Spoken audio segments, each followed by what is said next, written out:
सभासदों, माननीय सभापति जी,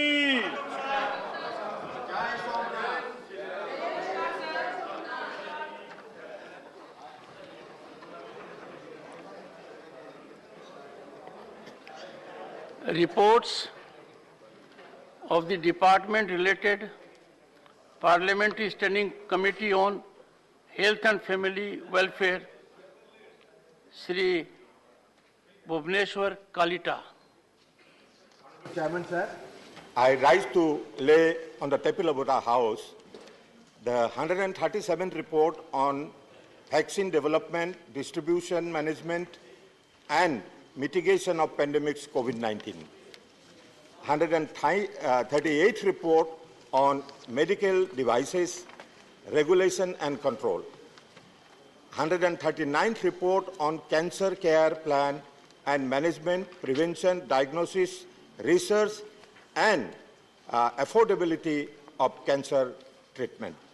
The 140th report on action taken by the government on the recommendations, observations contained in the 134th report on demands for grants 2022-23, demand number 46 of the Department of Health and Family Welfare.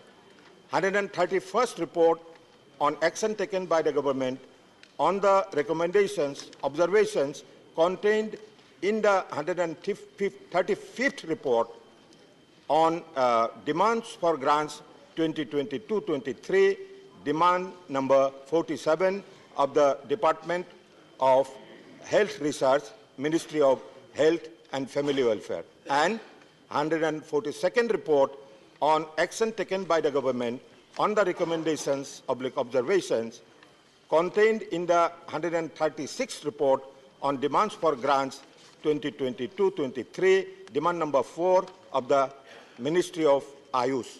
Thank you, sir. Reports of the department-related Parliamentary Standing Committee on Personnel, Public Grievances, Law and Justice, Shri Sushil Kumar Modi. मैं विभाग संबंधित कार्मिक, लोक शिकायत, विधि और न्याय संबंधी संसदीय स्थायी समिति के निम्नलिखित प्रतिवेदनों की एक प्रति हिंदी और अंग्रेजी में सभा पटल पर रखता हूं। पहला, पेंशन और पेंशन भोगी कल्याण विभाग से संबंधित पेंशन भोगियों की शिकायतें, पेंशन अदालतों का प्रभाव और केंद्रीकृत पेंशन भोगी शिकायत निवारण और निगरानी प्रणाली के संबंध में समिति के 110वें प्रतिवेदन पर की गई कार्रवाई से संबंधित 120वां प्रतिवेदन। दूसरा, प्रशासनिक सुधार और लोक शिकायत तथा पेंशन और पेंशन भोगी कल्याण विभागों की अनुदान मांगों 2022-23 के संबंध में समिति के 113वें प्रतिवेदन पर की गई कार्रवाई से संबंधित 121वां प्रतिवेदन। तीसरा, कार्मिक और प्रशिक्षण विभाग की अनुदान मांगों 2022-23 के संबंध में समिति के 112वें प्रतिवेदन पर की गई कार्रवाई से संबंधित 122वां प्रतिवेदन तथा न्याय विभाग की अनुदान मांगों के संबंध में समिति के 116वें प्रतिवेदन पर की गई कार्रवाई से संबंधित 123वां प्रतिवेदन। Reports of the department-related Parliamentary Standing Committee on Transport, Tourism and Culture, Dr. C.M. Ramesh. Sir, I raise to present the following the reports in English and Hindi of the department-related Parliamentary Standing Committee on Transport, Tourism and Culture. 323rd report on Commission of Railway Safety. 324th report on issues relating to the untraceable monuments and protection of monuments in India. 325th report on issues relating to the road sector. 326th report on role of Indian mission globally for the growth of tourism in India, and 327th report on connectivity and tourism terminal facilities in ports. The reports were presented to the Honorable Chairman, Rajya Sabha on 15th June 2022, when the House was not in session, and forwarded to the Honorable Speaker, Lok Sabha, on the same day. Orders for the publication and circulation for the report were given by the Honorable Chairman, Rajya Sabha. Thank you, sir. Reports of the Department-related Parliament Studying Committee on Labour, Textiles and Skill Development, Sri M. Sanmugam. Thank you, Chairman, sir. I rise to lay on the table a copy of each English and Hindi. The following reports of the Department-related Parliamentary Standing Committee on Labour, Textile, Skill Development. 36 report on implementation of Pradhan Mantri Kaushal Vikas Yojana relating to the Ministry of Skill Development and Entrepreneurship. 37th report the development of man-made fiber relating the Ministry of Textiles. Thank you, sir. Statements of the Department-related Parliamentary Standing Committee on Rural Development and Panchayati Raj, Srimati Ranjit Ranjan. I wish to lay the action taken in statement Hindi and English version, showing further follow-up action on recommendation, content and in action taken report of the Standing Committee on Rural Development and Panchayati Raj, as listed against my name is today's list of business. Thank you. Statements by Ministers. Dr. Jitendra Singh. Chairman, sir, with your permission, I rise to lay on the table of the House statement regarding status of implementation and recommendations contained in the 366th report of the Department-related Parliamentary Standing Committee on Science, Technology, Environment and Forests on demands of Grant 2022-23 pertaining to the Department of Science and Industrial Research, Ministry of Science and Technology. Thank you, Chairman, sir. Dr. L. Murugan. Respected Chairman, sir, with your kind permission, I rise to make a statement regarding status of implementation of recommendation observations contained in the 34th report of the Department-related Parliamentary Standing Committee on Communication and Information Technology on demands for grants 2022-23 pertaining to the Ministry of Information and Broadcasting. Thank you, sir. Honorable members,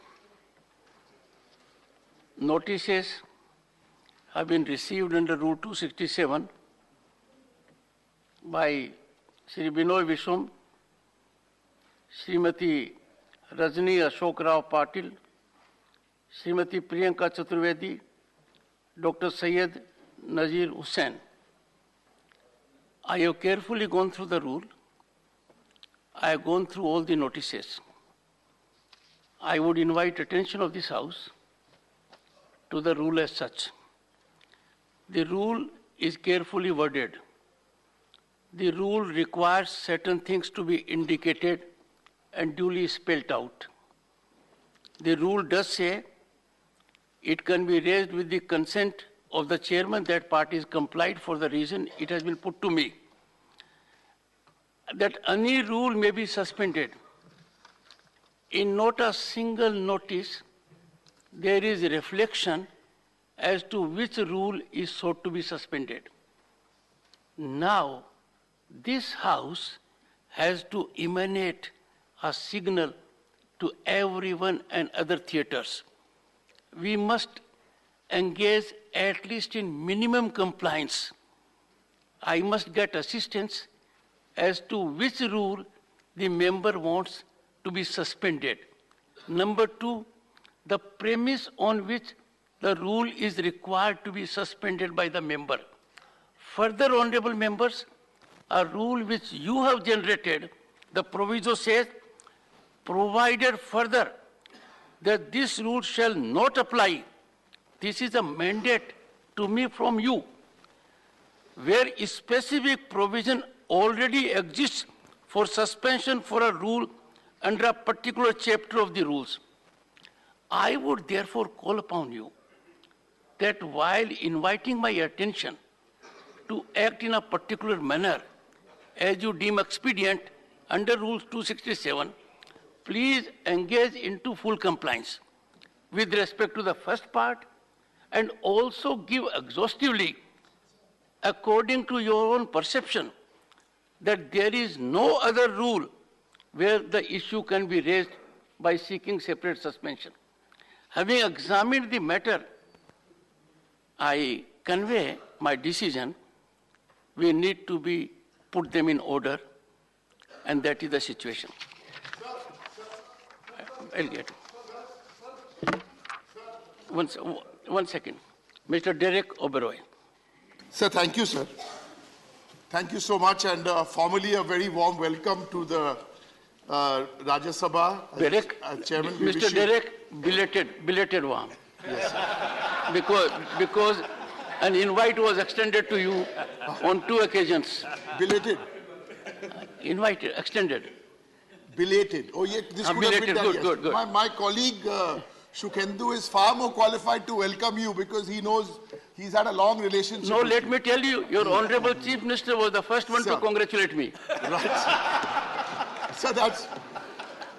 But I am with respect to the leader of the party in the House. That's very good.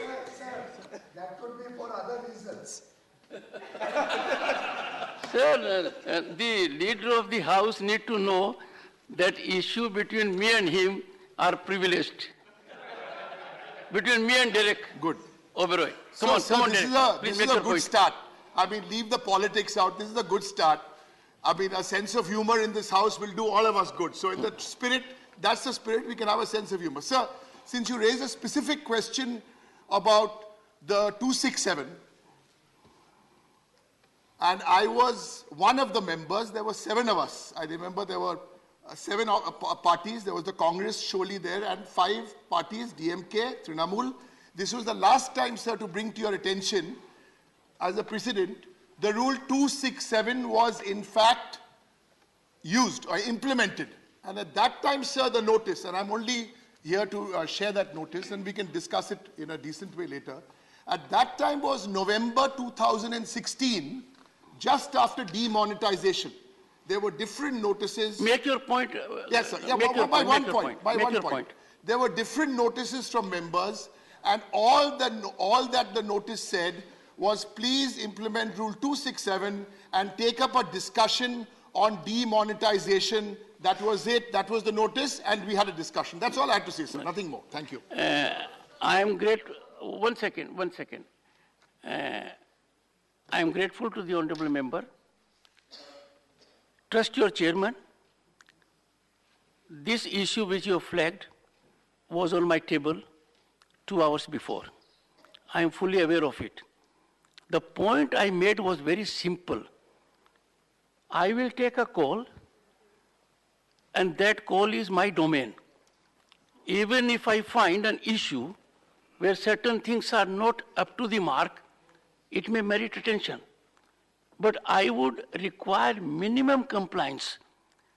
And minimum compliance is that some due diligence is done at the level of the honorable member. Yes. Grateful to you. A very good beginning, a warm beginning.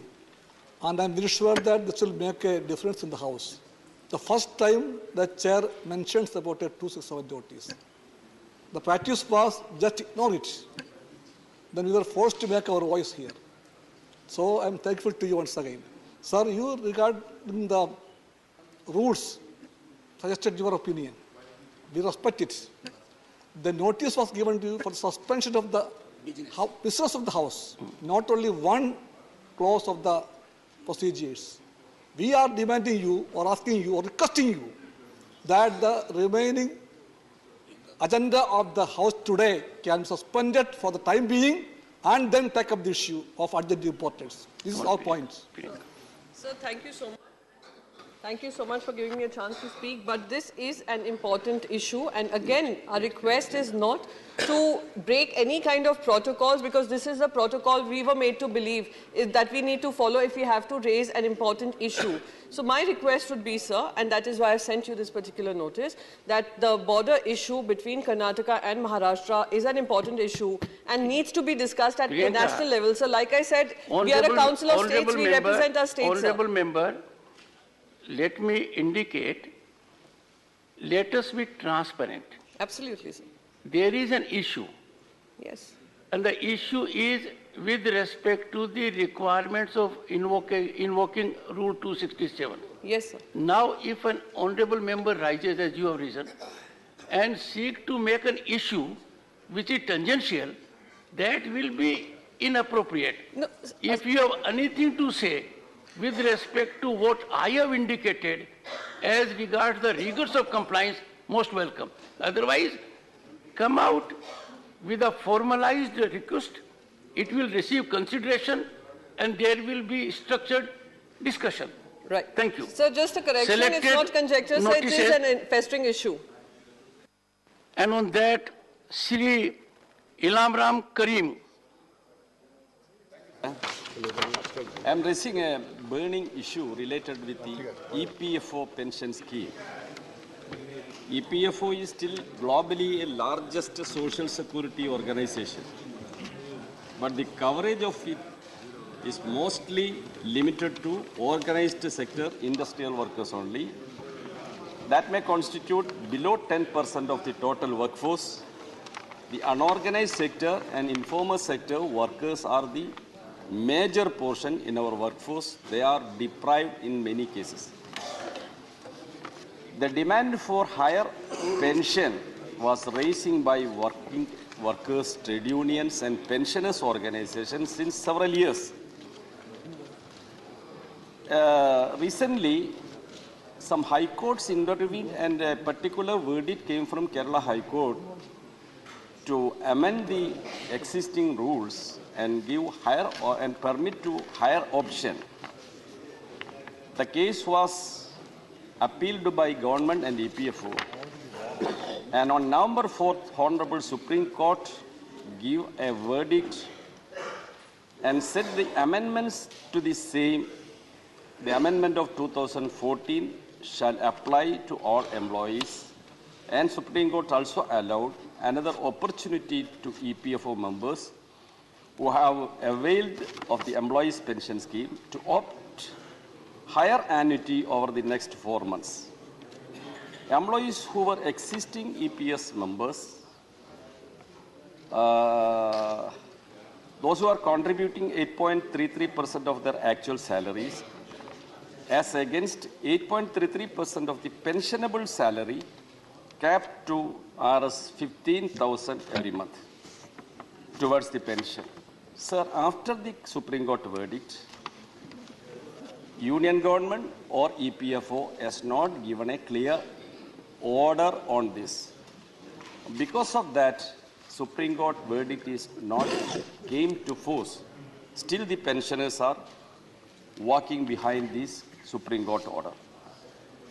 Not only that, the burning issue is, after the decision of Government of India and EPFO, minimum pension raised to 1,000, fixing 1,000 minimum pension. Among the 7 million pensioners, 3 million pensioners are getting an amount lesser than 1,000. This is very sorry of a person. So the pension, minimum pension should be raised up to 9,000 per month. That is my request. And universal coverage of EPFO to all employees in different sectors, informal sector and unorganized sector, should be included in the EPFO scheme. That is my demand. I hope that Honorable Minister is here. He may respond a word. Shri P. Bhattacharya. Sir, I raised this issue not only the first time in this House, the jute industry, and so many times. And personally, I also talked to Honorable Minister in regard to this industry and this position. The jute industry occupies an important place in the national economy of India. It is one of the major industries in the eastern region, particularly in West Bengal. Jute, as it is saying that the golden fiber meets the standard of the safe packaging, etc., etc. So jute industry is not only in Bengal, jute industry you can get in other states too, that is in Assam, Bihar, Madhya Pradesh, Meghalaya, Nagaland, Odisha, Tripura, and Karnataka, and other places also. I have the three important suggestions to Honorable Minister through you, sir. One, the jute industry, the government of India, 1987, they came out with an act that jute packaging, particularly certain issues, central government, after considering the recommendation of SSC, may from time to time issue order under the Section 3(1) of the JPM Act of compulsory use of jute packaging material or certain commodity or class of commodities or percentage thereof. It is satisfied that it is necessary to do so in the interest of the production of the raw jute and the jute packaging material. But unfortunately, sir, what is happening nowadays in the country, the synthetic products, the synthetic packaging, those who are manufacturing, they are so powerful. They are creating some sort of pressure to the government and to the ministry so that the jute, instead of jute packaging, they convert it to synthetic packaging. Sir, my earnest request to the Honorable Government that unless and until to stop this synthetic packaging system, the jute industry will be really in a very, very precarious condition. Sir, lastly, I think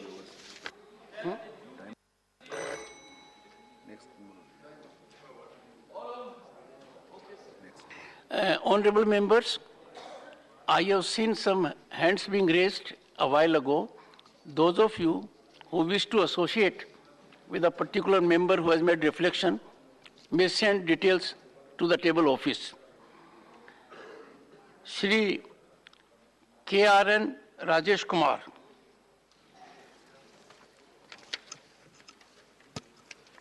Honorable Chairman, sir, the Indian Farmers Fertilizers Cooperative Limited, also known as IFCO, is the world's largest fertilizers cooperative federation based in India, which is registered as a multi-state cooperative society.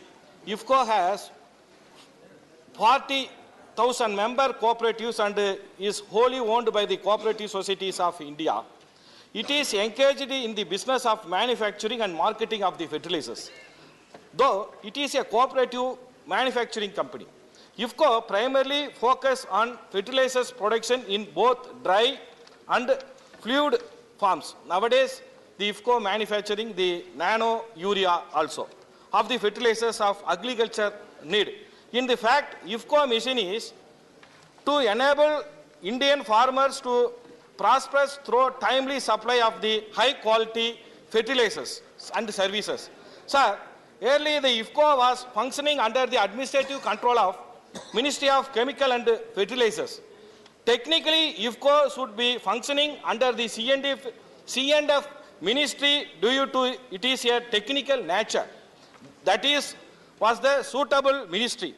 But IFCO has been brought under the administrative control of Ministry of Cooperation, which is the irrational decision. The efficiency of the IFCO might get affected due to the fact that policy-making body will not have enough technical and commercial knowledge to coordinate the global in the field of chemicals and fertilizers, which is the prime focus of IFCO, who has the high expertise in this sector. Sir, quote an example, just because the medical college syllabus are in English, we are not appointing the English professor to teach the medical education.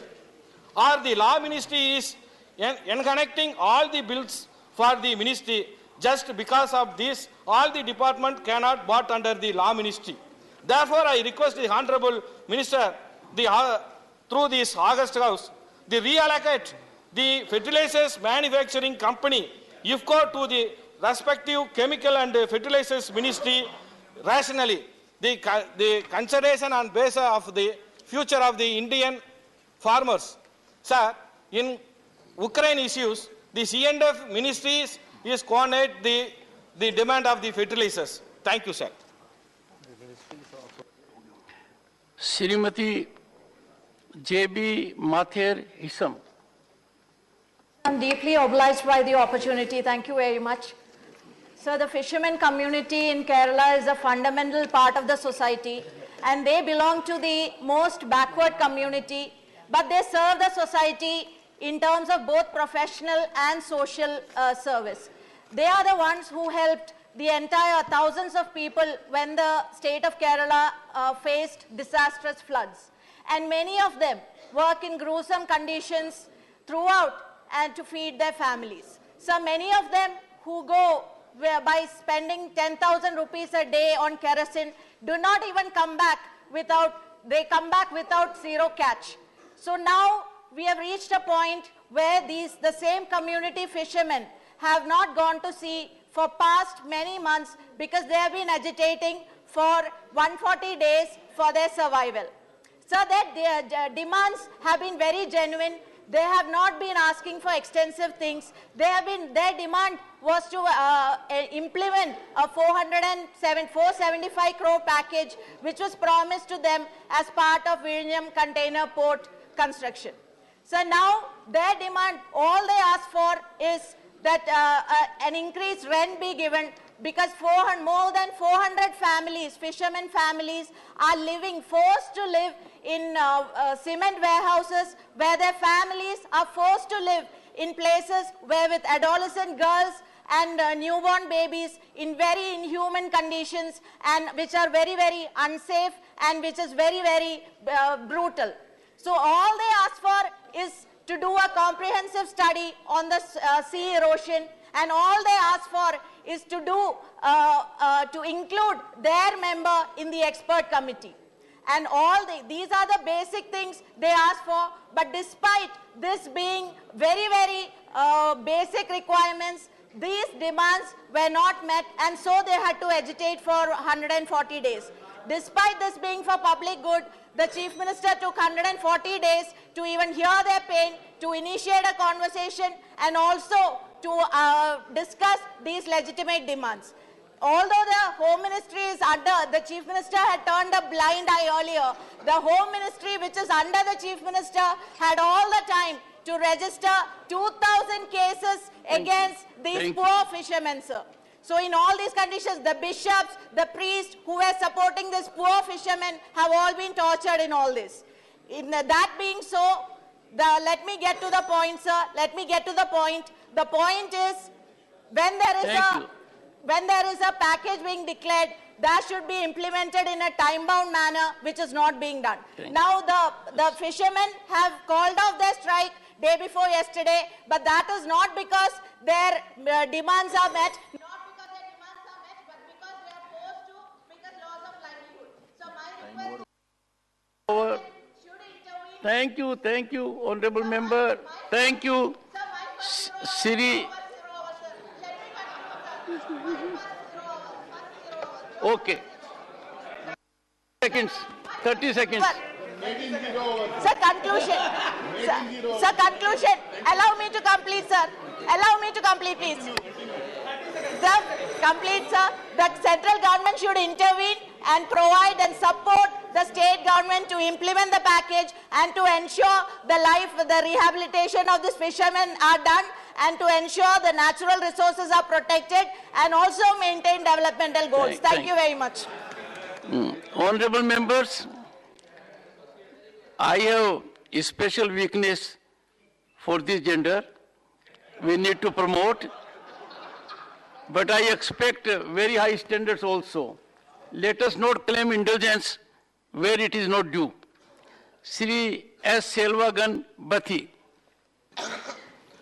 Honorable Chairman, sir, I would like to break the notice of this August House that the Union Territory of Puducherry has no public service commission like other states and UTs in our country.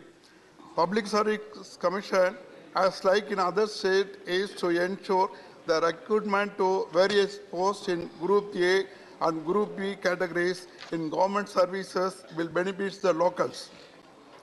There is a huge need of a separate Public Service Commission, which is a major hindrance to the candidates belong to Union Territory of Puducherry in getting postings in Group A and Group B categories.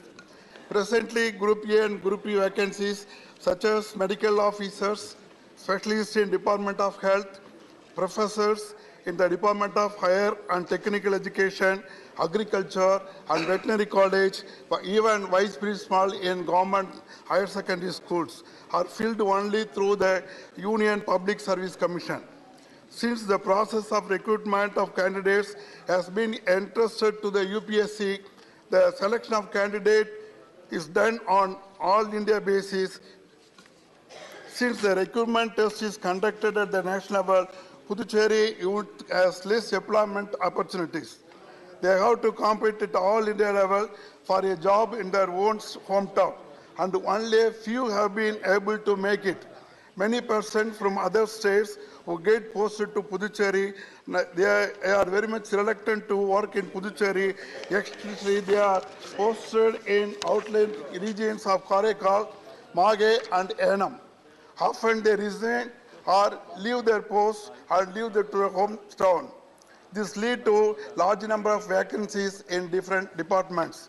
Furthermore, the language is another barrier for the people who come from outside.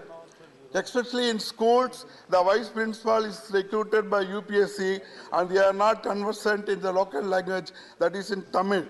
They are unable to communicate between the teachers and the students without knowing the local language. It creates vacuums and the problems of the students and teachers could not be assessed by the head of the institutions. Puducherry is competent to have its own employment legislation with the concurrence of the Center for filling up Group A and B posts, only when it has its own Public Service Commission. Therefore, I would request the Ministry of Home Affairs to kindly consider for setting up a separate Public Service Commission in the Union Territory of Puducherry as like other states, since Puducherry is an union territory with a legislation. Thank you very much. Shri P. Santosh Kumar.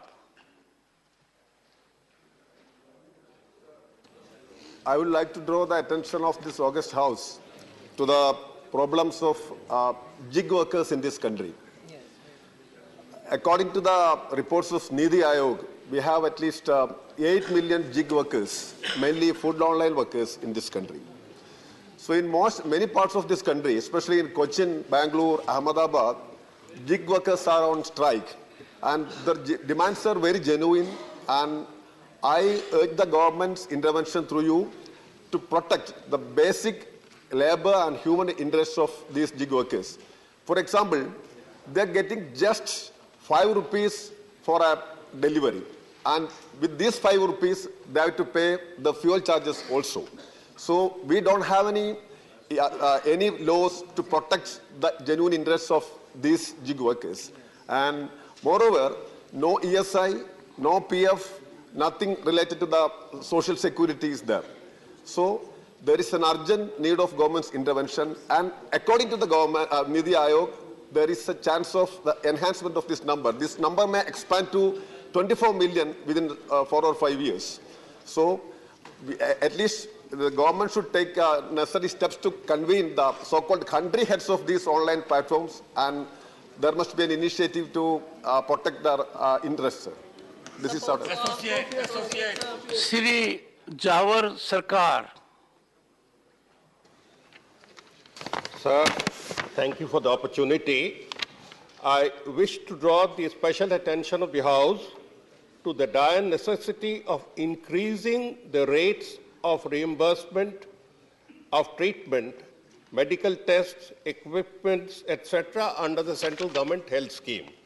As you are aware, sir, about 2 crore people are involved, including members of this House who avail of the facility.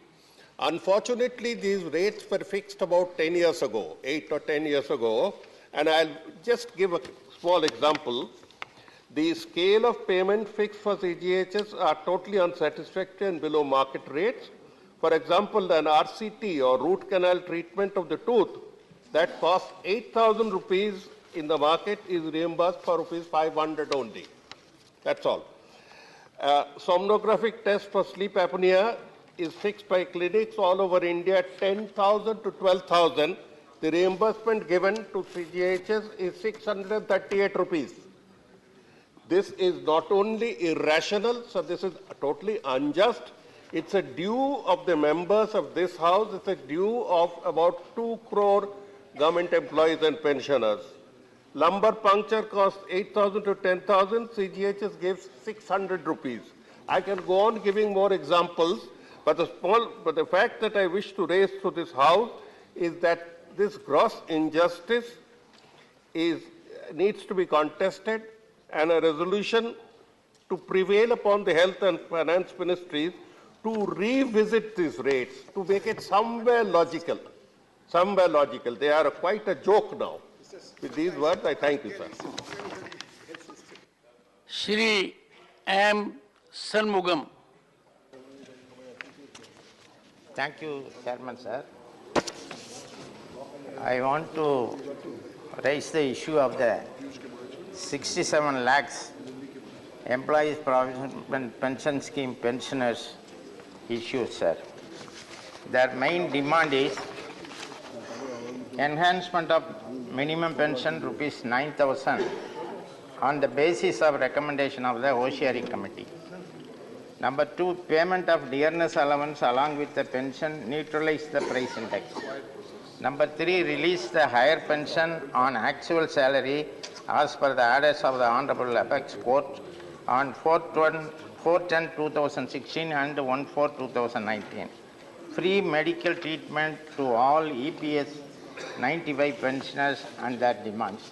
Sir, there are about 67 lakhs EPS pensioners in the country are getting fixed pension ranging between rupees 400 to 4,000 per month without dearness allowance to neutralize the price index, and half of them are getting less than the 1,000 rupees pension in the leading very precarious life in the old age.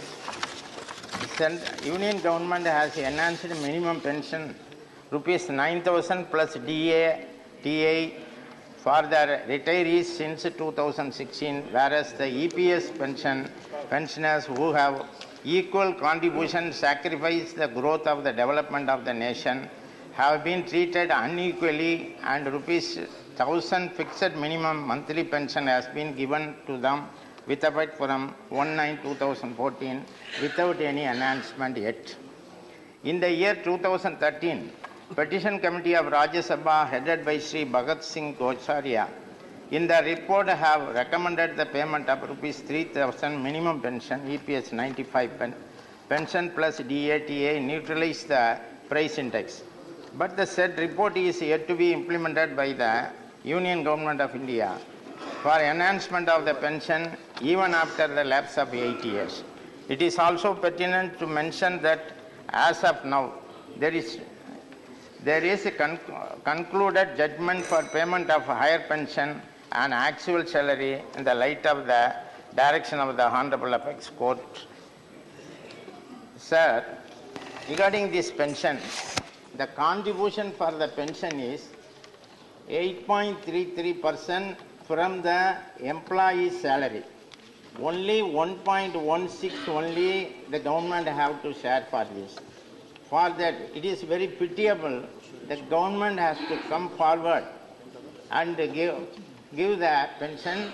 Now, the 67 lakhs pensioners are agitating regarding this one. Thank you. Srimati Ranjit Ranjan. धन्यवाद सभापति जी। मैं 23 नवंबर को जो AIIMS में server hacking का मामला है, जो पूरे देश की सुरक्षा से जुड़ा हुआ मामला है, उसके बारे में चर्चा करना चाह रही थी। आपका धन्यवाद। 23 नवंबर को एम्स के लगभग 5 जो डेटा कंप्यूटर है उसका मामला सामने आया है कि सर्वर को हैक कर लिया गया है। लगभग 5 करोड़ मरीजों का जो डेटा है उसके हैक करने की शंका सामने में आ रही है। और सबसे अहम बात यह है कि उसमें जो एम्स अस्पताल है, मामला इतना गंभीर है कि वहां पर सारे वीआईपीज भी, हमारे एक्स प्रधानमंत्री हों, पूर्व प्रधानमंत्री, मंत्री, कैबिनेट मंत्री और अभी हमारे प्रधानमंत्री का भी एक वार्ड होता है, स्पेशल बिल्डिंग होती है जिसमें उनके सारे मेडिकल डिटेल होते हैं, सारे मंत्रियों के मेडिकल डिटेल होते हैं, सारे पेशेंट के मेडिकल डिटेल्स होते हैं। तो ये सवाल उठता है कि 2021 में ही जब ये बात सामने आई थी और सीवाई फब ने ऑलरेडी मार्च 2021 में भारत को आगाह किया था कि आपके जितने भी इंडियन फार्मा है, जो हमारे सीरम है, बायोटेक है, पतंजलि है, डॉक्टर रेड्डीज है, अबॉर्ड इंडिया है, इन सब पे साइबर हैकिंग का खतरा मंडरा रहा था। आज पूरे वर्ल्ड में सबसे ज्यादा अगर कहीं पर हैकिंग हो रही है तो वो हेल्थ सेक्टर है और अमेरिका के बाद इंडिया के हेल्थ सेक्टर पे सबसे ज्यादा हैकिंग का खतरा मंडरा रहा है। सभापति जी, आज जो एम्स में हुआ, क्या ये बात सच है कि अभी भी वहां पे जो काम हो रहे हैं वो मैनुअल हो रहे हैं? क्या सफदरजंग में भी हैकिंग की कोशिश की गई और कुछ जगह पे हैकिंग हुई है? जो हमारा ई हॉस्पिटल नेटवर्क है वो भी हैक हुआ है, जो बहुत ही खतरनाक है। मेरे मन में कुछ सवाल है कि आखिर उनका मकसद क्या था? मरीजों का आधार कार्ड, उनका मोबाइल नंबर, उनका ईमेल नंबर, क्योंकि आधार कार्ड से खाते जुड़े होते हैं और कई बार आपके बैंक फ्रॉड के भी मामले आए हैं। क्या एक बड़े लेवल पे ये तैयारी हो रही है? सर, ये बहुत गंभीर मामला है। कई साइबर एक्सपर्ट और इवन डिफेंस एक्सपर्ट भी ये कह चुके हैं कि ये खतरनाक साजिश है इंडिया के खिलाफ। इसमें कई करोड़ों लोगों के हनी ट्रैप हो सकते हैं, कई लोगों के खाते में फ्रॉड हो सकते हैं और कई लोगों का, आखिर ये क्या वजह है कि ये मेडिकल रिकॉर्ड क्यों लिया जा रहा है? क्या ये डार्क इंटरनेट से जुड़ा हुआ मामला है?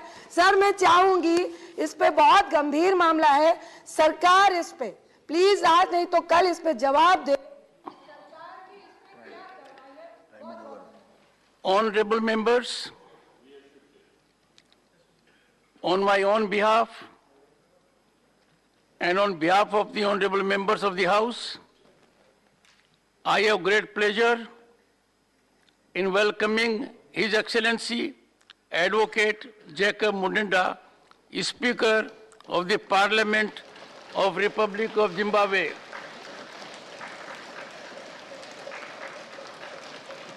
And members of the parliamentary delegation from Zimbabwe who are on a visit to India as our honored guests.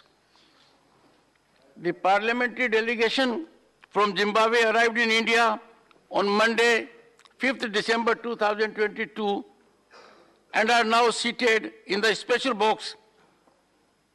Besides Delhi, they shall also visit Agra on Saturday, 10th December 2022, before their final departure from India.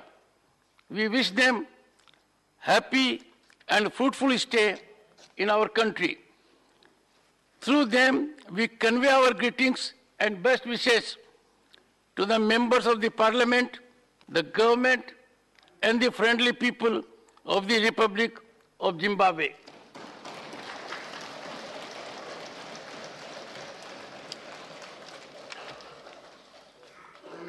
Shrimati Shanta Chhetri. धन्यवाद sir, मेरो आफ्नो मातृभाषामा बोल्ने मौका दिनुभएकोमा। र आज म विशेष गुरुत्वपूर्ण विषय लिएर म मेरो वक्तव्य राख्न चाहन्छु। र यसै वर्ष 2022 सालमा भारतका माननीय प्रधानमन्त्री नरेन्द्र मोदीज्यूको अध्यक्षतामा युनियन क्याबिनेटले 4 राज्यका अनेकौं जातिलाई संविधानको जनजाति लिस्टमा हाल्न स्वीकृति दियो।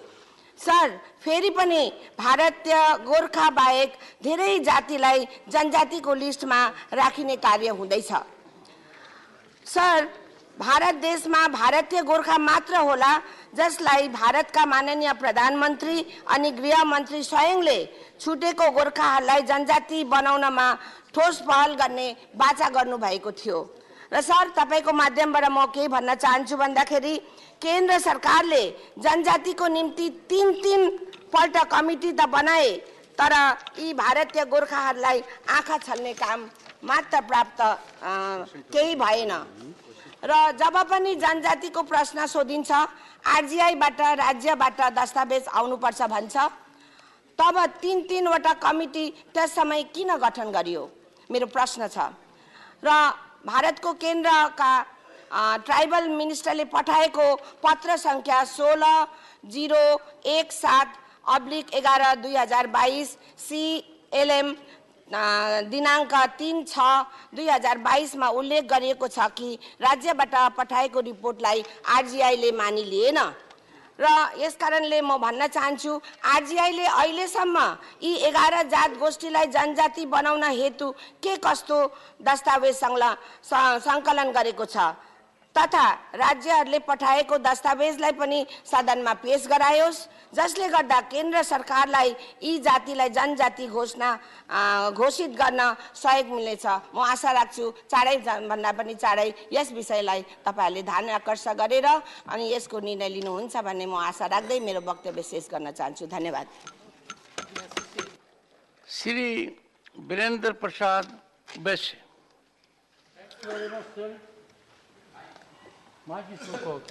Thank you very much, sir. I am standing here today to pay our great homage to the great leader, great army chief, Mahavir Lasit Borphukan. Sir, country is today celebrating 400 years of birth century of Mahavir Lasit Borphukan, sir.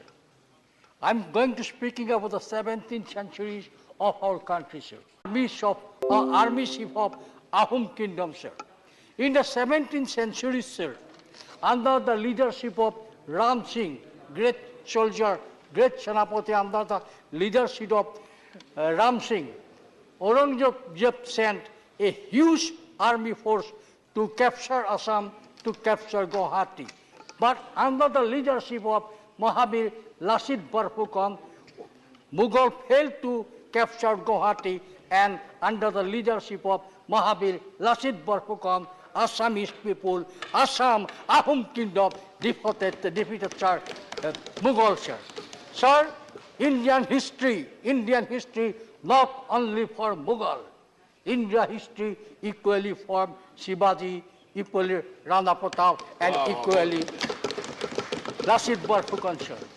Sir, history recognized Mughal for everything. History recognized Aurangzeb, sir. But history failed to recognize Mahavir Lasit Borphukan, sir. So I ask the House, kindly redraft the Indian Constitution and it should be included in our history, sir. Sir, I request the government kindly to redraft the history, and you should try to include Mahavir Lasit Borphukan in the syllabus and curriculum in every Indian college, every university, and people should know patriotism of Lasit Borphukan, who defeated Mughal. Thank you very much.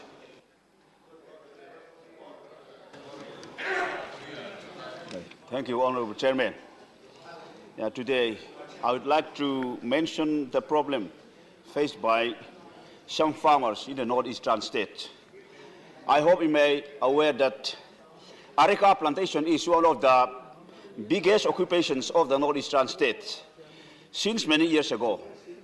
Especially areca plants are grown in the state of Mizoram and Tripura among the tribal areas in a large quantity, so that it is the main occupation for many tribal people in those areas. Unfortunately, Honorable Chairman, I want to inform this august House that the farmers of Mizoram and Tripura could not export their own areca product to the other states of India during this year. Their fresh areca production was stopped and seized by some government officials along the highway within the state of Assam following the instruction given by the Ministry of Home Affairs, Government of India. This means that the instruction given by the Union government is a great loss for the tribal people living in the Northeast. In the meantime, dry areca of Southeast Asian products entered India through Myanmar in a bulk quantity. As report received from officials that the Union government is trying to stop the incoming of foreign dry areca products. Honorable Chairman, I highly appreciate that this foreign areca production smuggling must be stopped from entering our country. So I kindly request the Union government not to confuse our own areca product and foreign dry areca product. It is different thing. Foreign areca product is in the form of dry, but our own native products in the form of fresh one. We cannot confuse them. So there is no reason to stop the sales and stage the native areca product anywhere within Indian Union unless we are treating the Northeastern India as a foreign country. Let the smuggling of foreign areca be stopped. In the meantime, let the native areca production be free. Thank you so much, sir. Sri Sant Balbir Singh. बहुत धन्यवाद chairman साहब थोड़ा तुसी समा दिता ਅਸੀਂ ਪਾਣੀਆਂ ਦੀ ਗੱਲ ਕਰਨਾ ਚਾਹੁੰਦੇ ਹਾਂ ਕਿ ਪਾਣੀ ਮੁੱਕ ਰਿਹਾ ਪਾਣੀ ਸੁੱਕ ਰਿਹਾ ਪੰਜਾਬ ਦੀ ਧਰਤੀ ਪੰਜਾਂ ਦਰਿਆਵਾਂ ਦੀ ਧਰਤੀ ਬੇਆਬ ਹੋ ਰਹੀ ਹੈ ਸੋ ਜਿੱਥੋਂ ਤੱਕ ਪਾਣੀ ਦੇ ਹਾਲਾਤ 19 ਦੀ ਰਿਪੋਰਟ 19 ਦੇ ਵਿੱਚ ਤਾਮਿਲਨਾਡੂ ਦੇ ਵਿੱਚ ਟ੍ਰੇਨਾਂ 50 ਬੋਗੀਆਂ ਦੀ ਟ੍ਰੇਨ ਵੀ ਪਾਣੀ ਨੂੰ ਸਪਲਾਈ ਵਾਸਤੇ ਚੱਲੀ ਸੀ ਇਸੇ ਤਰ੍ਹਾਂ 21 ਸੂਬਿਆਂ ਦੇ ਵਿੱਚ 10 ਕਰੋੜ ਲੋਕ ਪੀਣ ਵਾਲੇ ਪਾਣੀ ਦੇ ਸੰਕਟ ਨਾਲ ਜੂਝ ਰਹੇ ਹਨ ਨੀਤੀ ਆਯੋਗ ਦੀ ਸਨ 18-19 ਦੀ ਰਿਪੋਰਟ ਮੁਤਾਬਕ ਹਰ ਸਾਲ 2 ਲੱਖ ਲੋਕ ਪੀਣ ਵਾਲੇ ਸਾਫ਼ ਪਾਣੀ ਨਾ ਮਿਲਣ ਕਰਕੇ ਮੌਤ ਦਾ ਸ਼ਿਕਾਰ ਹੋ ਰਹੇ ਆ ਨੀਤੀ ਆਯੋਗ ਦੀ 2020 ਦੀ ਰਿਪੋਰਟ ਮੁਤਾਬਕ 2030 ਤੱਕ ਕੁੱਲ ਆਬਾਦੀ ਦਾ 40% ਹਿੱਸਾ ਪੀਣ ਵਾਲੇ ਪਾਣੀ ਤੋਂ ਵਾਂਝਾ ਹੋ ਜਾਊਗਾ ਸੋ ਸੈਂਟਰ ਗਰਾਊਂਡ ਵਾਟਰ ਬੋਰਡ ਜੋ 5 ਸਾਲ ਪਹਿਲਾਂ ਜਿਹੜੀ ਉਹਨਾਂ ਨੇ ਰਿਪੋਰਟ ਦਿੱਤੀ ਸੀ ਪੰਜਾਬ ਦੇ ਵਿੱਚ 2039 ਤੱਕ ਧਰਤੀ ਹੇਠਲਾ ਪਾਣੀ 300 ਮੀਟਰ ਭਾਵ 1000 ਫੁੱਟ ਥੱਲੇ ਚੱਲ ਜੂਗਾ ਤੇ ਜਿਹਦੇ ਵਿੱਚ ਭਾਰੀਆਂ ਧਾਤਾਂ ਦਾ ਖਤਰਾ ਜਿਹੜੀ ਖੇਤੀ ਹੈ ਤੇ ਦੂਰ ਦੀ ਗੱਲ 1000 ਫੁੱਟ ਤੋਂ ਪਾਣੀ ਕੱਢ ਕੇ ਪਾਣੀ ਕਿਵੇਂ ਖੇਤੀ ਕੀਤੀ ਜਾ ਸਕਦੀ ਹੈ ਪੰਜਾਬ ਖੇਤੀ ਪ੍ਰਧਾਨ ਸੂਬਾ ਤੇ ਪਾਣੀ ਨੂੰ ਦੇ ਜਿਸ ਅਨੁਸਾਰ ਚੱਲ ਰਿਹਾ ਪਾਣੀ ਮੁੱਕ ਰਿਹਾ ਪਾਣੀ ਸੁੱਕ ਰਿਹਾ ਪੰਜਾਬ ਦੇ ਵਿੱਚ 80% ਜਿਹੜਾ ਪਾਣੀ ਆ ਖੇਤੀ ਆ ਉਹ ਧਰਤੀ ਥੱਲੋਂ ਪਾਣੀ ਕੱਢ ਕੇ ਮੋਟਰਾਂ ਦੇ ਨਾਲ ਖੇਤੀ ਕੀਤੀ ਜਾਂਦੀ ਹੈ ਸਿਰਫ 20% ਖੇਤੀ ਜਿਹੜੀ ਆ ਉਹ ਜਿਹੜੀ ਹੈ ਨਹਿਰੀ ਪਾਣੀ ਨਾਲ ਕੀਤੀ ਜਾ ਰਹੀ ਹੈ ਨੀਤੀ ਆਯੋਗ ਦੀ ਰਿਪੋਰਟ ਅਨੁਸਾਰ ਪੰਜਾਬ ਦੇ 133 ਬਲਾਕਾਂ ਦੇ ਵਿੱਚੋਂ 109 ਬਲਾਕ ਡਾਰਕ ਜ਼ੋਨ ਦੇ ਵਿੱਚ ਆ ਗਏ ਭਾਵ ਉੱਥੇ ਪਾਣੀ ਜਿਹੜਾ ਹੈ ਪਹੁੰਚ ਤੋਂ ਦੂਰ ਹੋ ਗਿਆ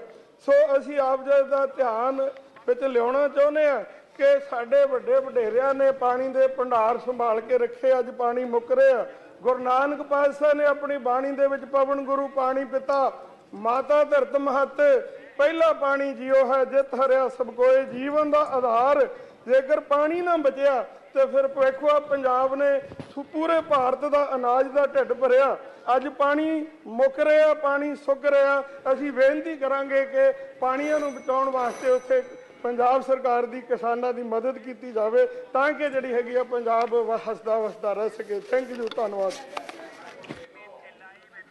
ਸ੍ਰੀ Vaiko Thank you very much, Mr. Chairman, sir.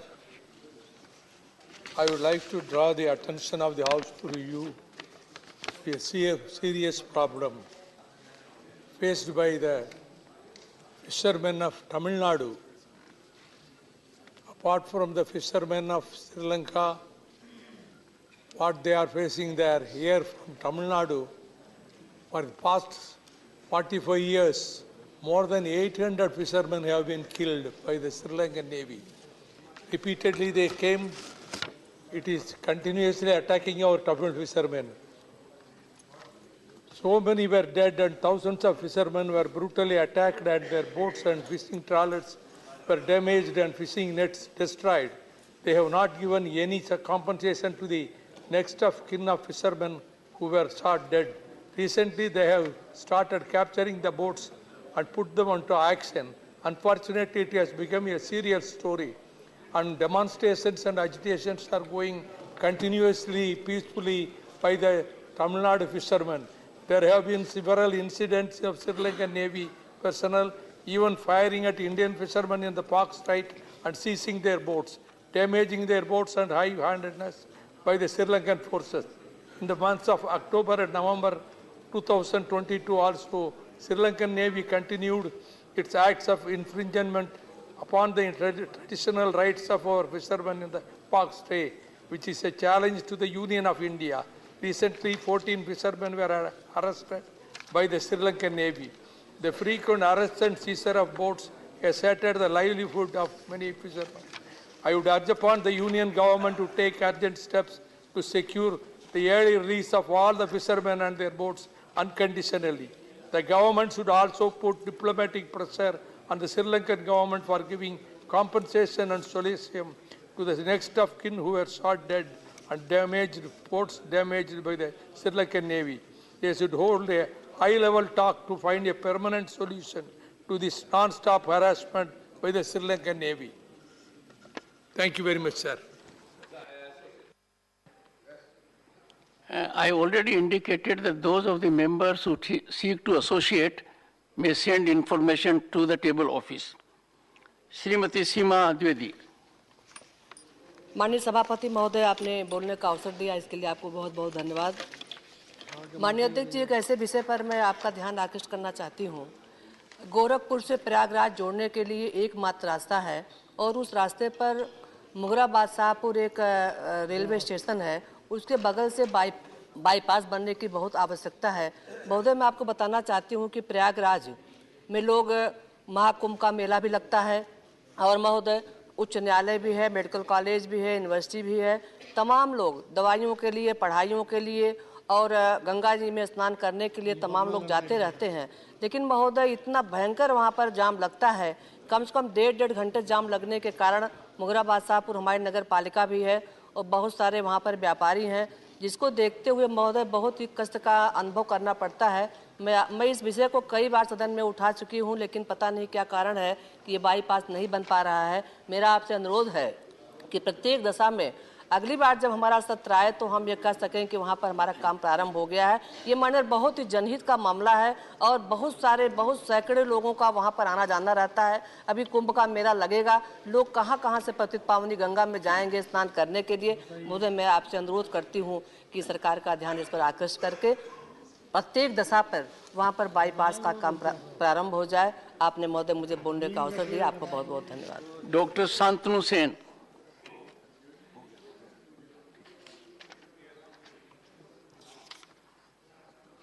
Thank you very much, sir. Sir, as we know that huge number of passengers travel by railway. When Madam Mamata Banerjee was the then rail minister, she started one project called Ijjat Monthly, by the help of which one person used to travel 100 kilometers per day by spending only 25 rupees per day for the entire month. Now we know that major part of the rail is being privatized, and the rail ticket and the monthly ticket and platform tickets, they are becoming high day by day. So my humble submission before my government is, considering the poor section of the commuters who travel by railway every day, please start one scheme like Ijjat Monthly or whatever, which can benefit them, and by paying a small amount, they can travel a significant distance per day. Thank you so much, sir.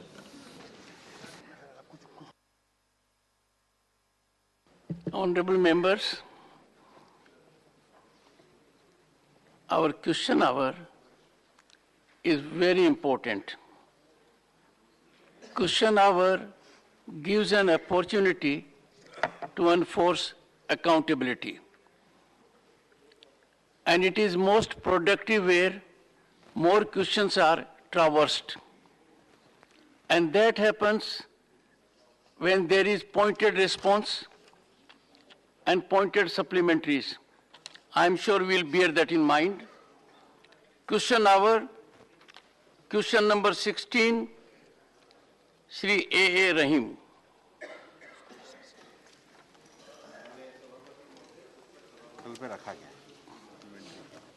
First supplementary. Sir, may I read the first sentence of your answer? Employment and retrenchment, including layoffs, are a regular phenomena in industrial establishment. Sir, this is quite unfortunate answer, and this is quite evasive. Sir, what is the role of the government in this particular circumstances, especially in the area of layoff in the IT sector? Layoffs and retrenchment of the IT sector is a very grave issue in the country. Sir, very proudly, we can say that the Kerala government set up a welfare and protect scheme for this particular IT sector.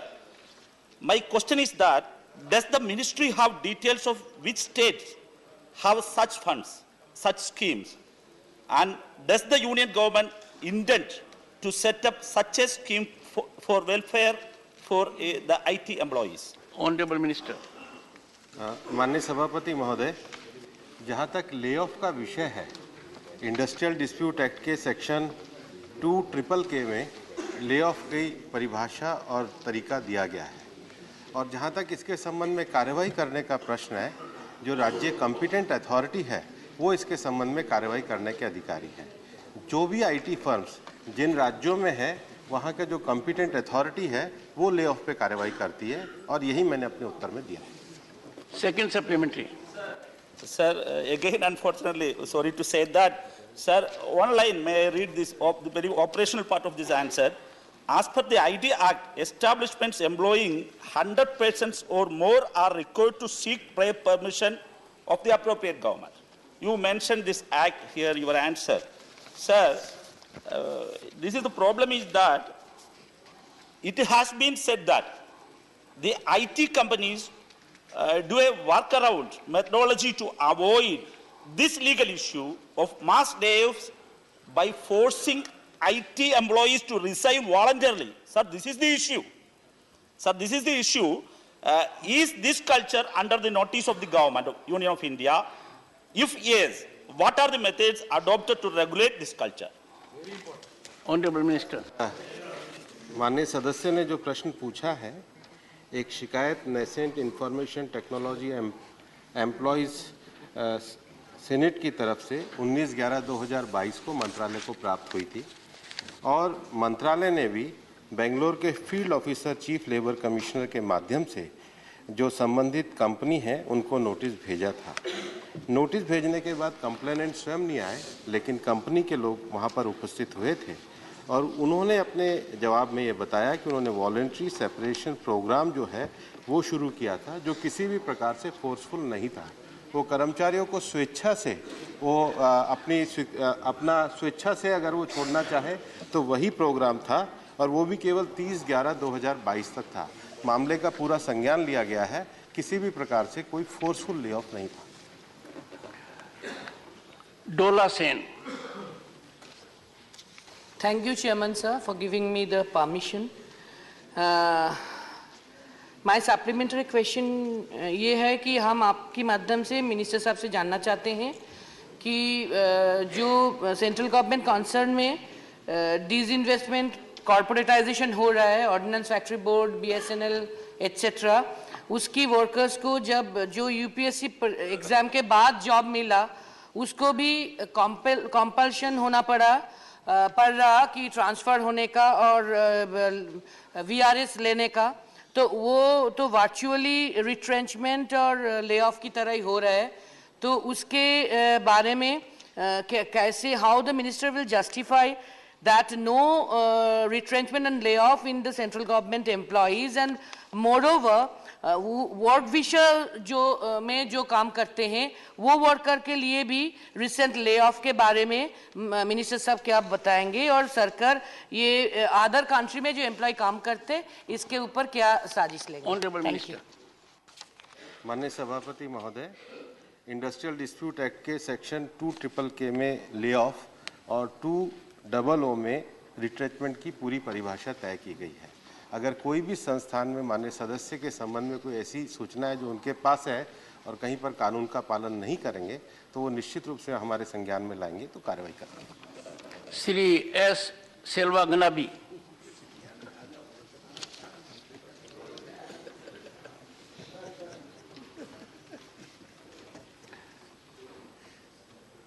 Shrimati Ranjit Ranjan.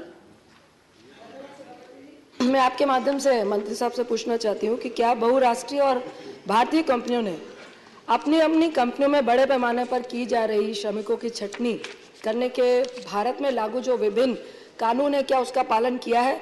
यदि नहीं, तो सरकार ने ऐसी कितनी कंपनियों को कानून के विरुद्ध की गई श्रमिकों की छटनी के संबंध में नोटिस जारी किया है? यदि हाँ, तो उसका प्लीज विस्तृत ब्यौरा दे, अगर नहीं तो उसका क्या कारण है? धन्यवाद। माननीय सभापति महोदय, जहां तक बहुराष्ट्रीय कंपनियों का सवाल है, जो बहुराष्ट्रीय कंपनियां एक से अधिक राज्यों में और 10 से ज़्यादा एम्प्लॉय होते हैं, उनके नियमों का पालन केवल पेमेंट ऑफ ग्रेच्युटी एक्ट 1972 के अंतर्गत केंद्र सरकार द्वारा कराया जाता है। शेष उनकी सारी शर्तों का पालन संबंधित राज्य सरकारों के द्वारा की जाती है और हमारा लेबर मंत्रालय की जो वार्षिक रिपोर्ट आती है से हर राज्य से रिपोर्ट लेकर प्रस्तुत किया जाता है। Honorable members, I find that when we are having a discussion on a particular question, some members raise their hands. We have a mechanism that those of you who seek information from the Honorable Minister on that particular question may send your slips to the table office. That is being done by most of you. Some of you may do the same. 17.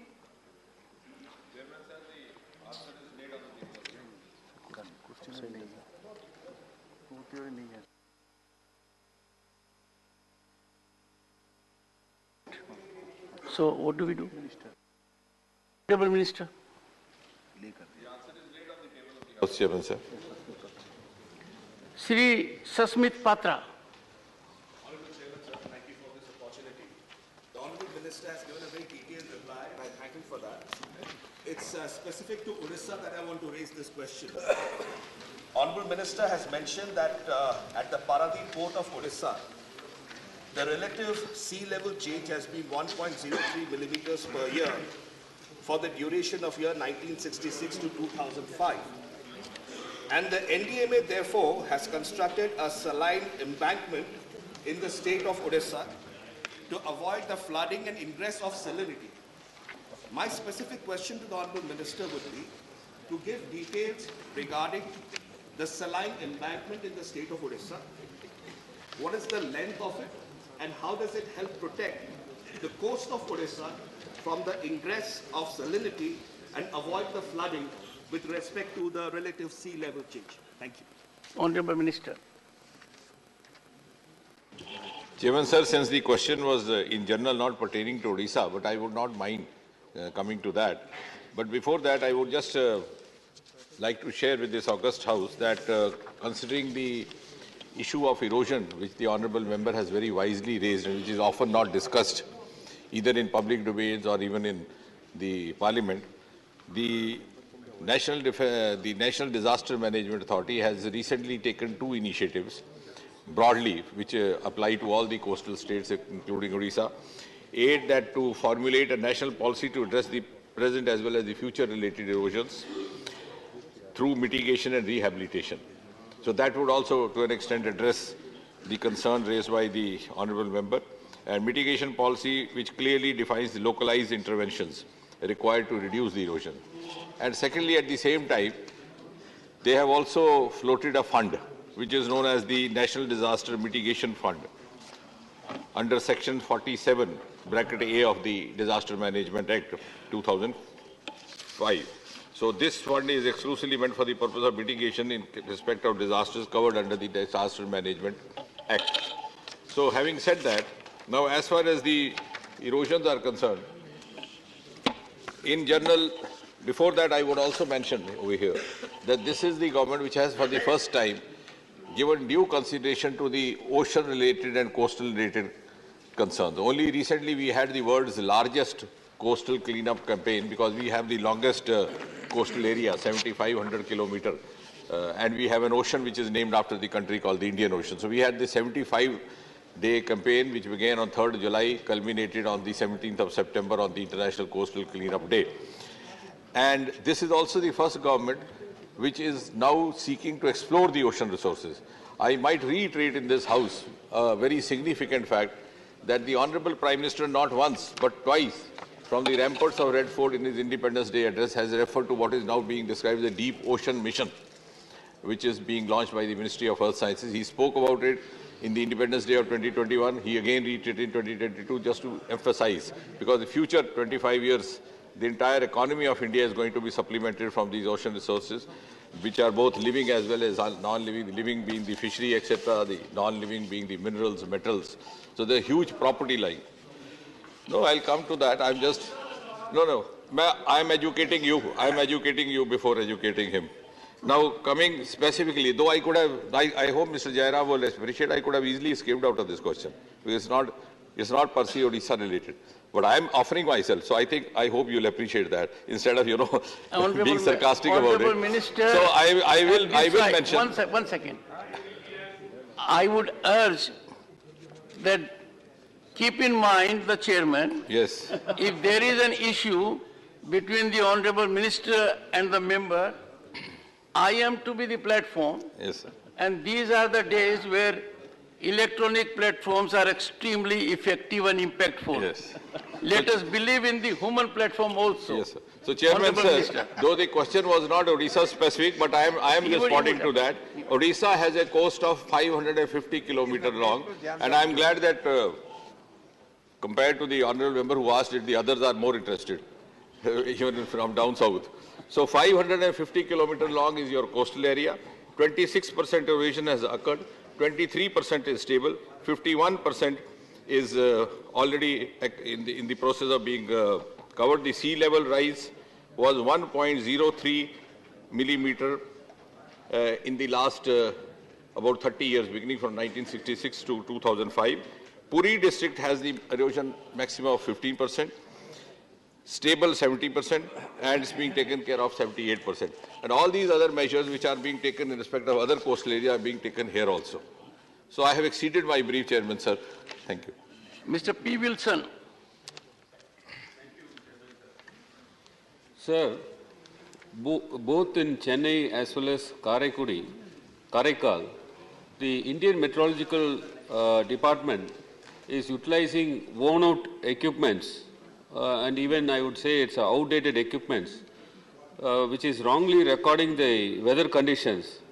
It so happens, sir, in November and December, the weather department said it is a sunny day, but we received heavy floods on that day. Sir, have you taken any steps to replace these worn-out equipments with the updated, latest equipments? Thank you, Chairman, sir. Honourable Minister. The Honourable Member is well taken. Of course, it was pointed out. I personally visited that spot also. We have one of the oldest setups over there at Chennai near the harbour. And it is in the process of being replaced, updated, because this updating has to go on from time to time. Because the technology is changed, we move over to the next generation. Like now we don't no longer use lighthouses. We have one of the finest lighthouse for ship movement in Chennai, which is no longer now because we have other means. So similarly, it is in the process. Sri John Britas. Thank you, Chairman. Sir, when we lose 1 inch of land at the border at LC or LOC, these are headlines. But we lose hectares of land at the coastline. For example, in Kerala, during the last 1 decade, as per the study by the Kerala University, more than 700 acres of land has been lost to the sea. And 41% of the coastline of Kerala is vulnerable. I would like to know from the Minister, does the Centre has a specific plan to ensure that our precious land is not lost and the lives and livelihood of the people are not affected? Thank you, sir. Yeah, Chairman, sir, the member's concern is well taken. There are certain specific issues related to Kerala. One of them, what is popularly described in Malayalam language is Kalla Kadal, if I pronounce that rightly, is they have these swell waves happening almost every year. Gala Kadal, is it? No. What is, how do you use? I wrote it in English. Okay. So thanks Mr. for correcting. Muralidharan should teach you some Malayalam. Okay. So thanks for correcting me. So what I am saying is that it's happening almost every year, and the institute related there, the Information Ocean Institute in China, in Chennai, has now developed pre-warning devices for that, and is also taking steps to develop some remedial measures. Because I agree with him that this part of the coast is a little more vulnerable for its own reasons. Question number 18, Shri Sujit Kumar. Number 18. Honorable Minister.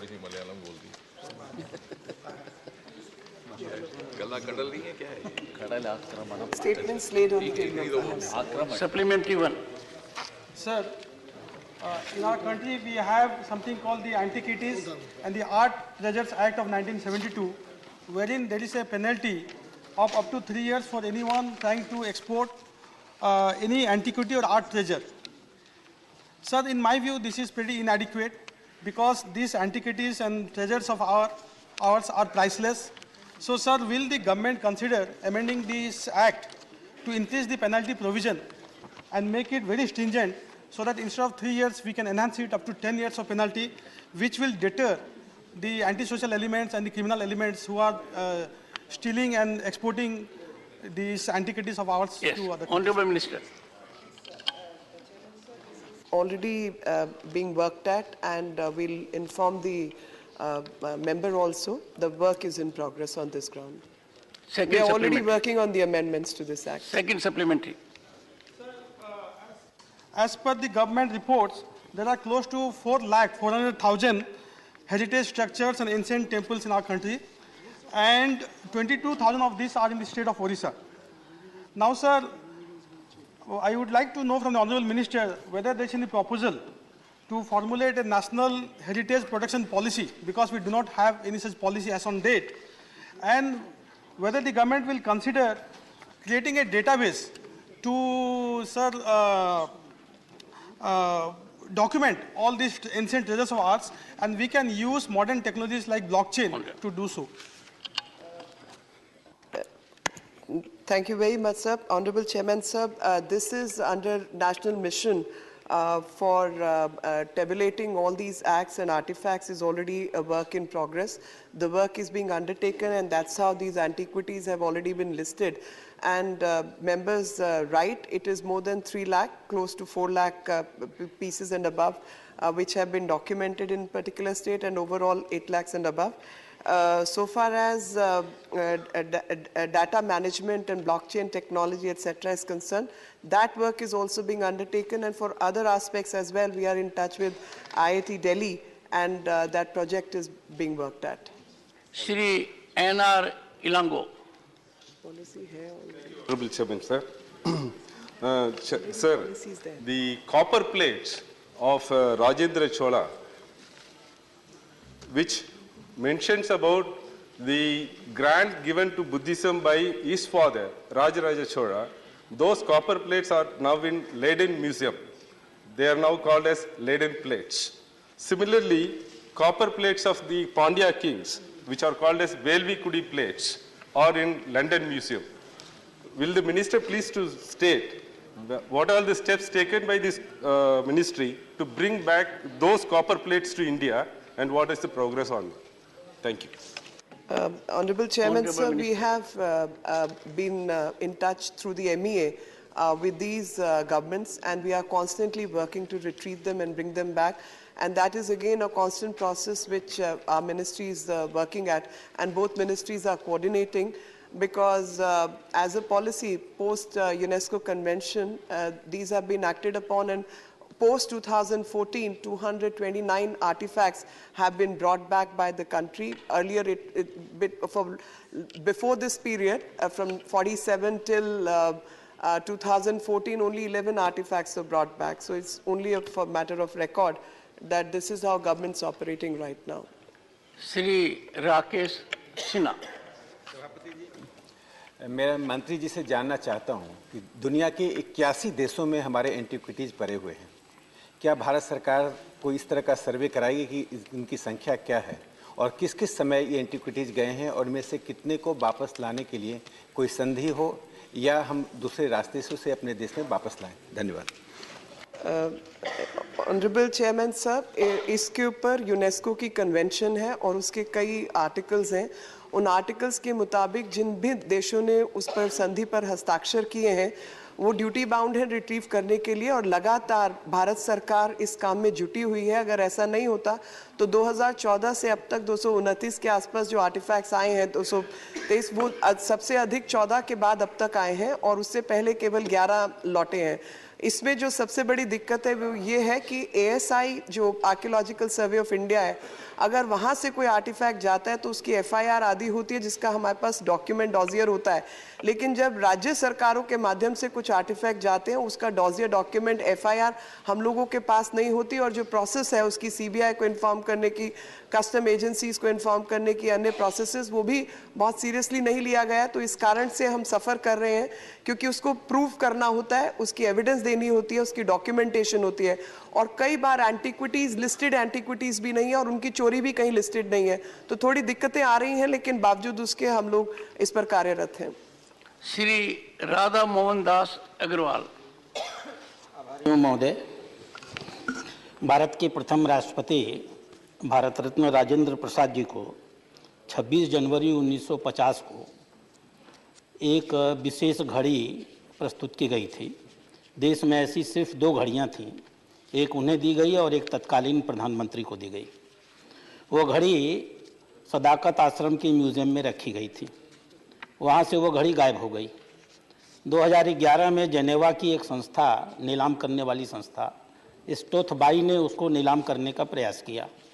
Rajendra Prasad के प्रपौत्र गोरखपुर के रहने वाले हैं, उन्होंने बहुत तेज़ी से काम किया और वहाँ के एम्बेसडर को ये सूचना पहुँचाई, ये नीलामी रुक गई। लेकिन न जाने किन कारणों से नीलामी तो रुकी, लेकिन वह घड़ी वापस में सरकार के जानकारी में होने के बावजूद वो वापस नहीं लाई गई। माननीय मंत्री जी से आपके माध्यम से मैं जानना चाहूँगा कि क्या उतनी महत्वपूर्ण घड़ी जो राष्ट्रीय अस्मिता से जुटी हुई है, सरकार इसे संज्ञान में लेगी, उसे खोज करके भारतवर्ष से वापस लाने और सदाकत आश्रम तक पहुँचाने का प्रयास करेगी? अध्यक्ष जी, मेरे को इसकी स्पेसिफिक केस की जानकारी नहीं है, वो प्राप्त करके मैं आपको सूचना अवश्य दूंगी। और अगर वो रुकी है ऑक्शन तो जाहिर तौर पर उसमें भारत सरकार का हस्तक्षेप के बिना वो हो नहीं सकता। तो भारत सरकार ने इस पर काम किया, लेकिन आज उसकी क्या स्थिति है और क्या डॉक्यूमेंटेशन है, मैं वो इंफॉर्मेशन लेकर पास ऑन कर दूंगी। Question number 19, Shri Harbhajan Singh. नमस्कार सर। सर, मेरा जो प्रश्न मैंने पूछा था विदेश मंत्री जी से, जी, question number 19।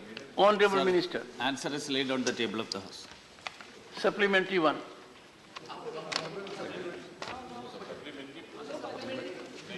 Sir, I'm quite satisfied with the answer. Right.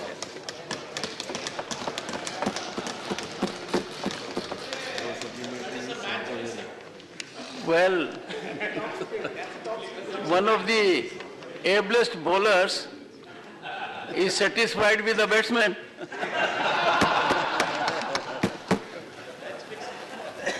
Shri M. Thambidurai.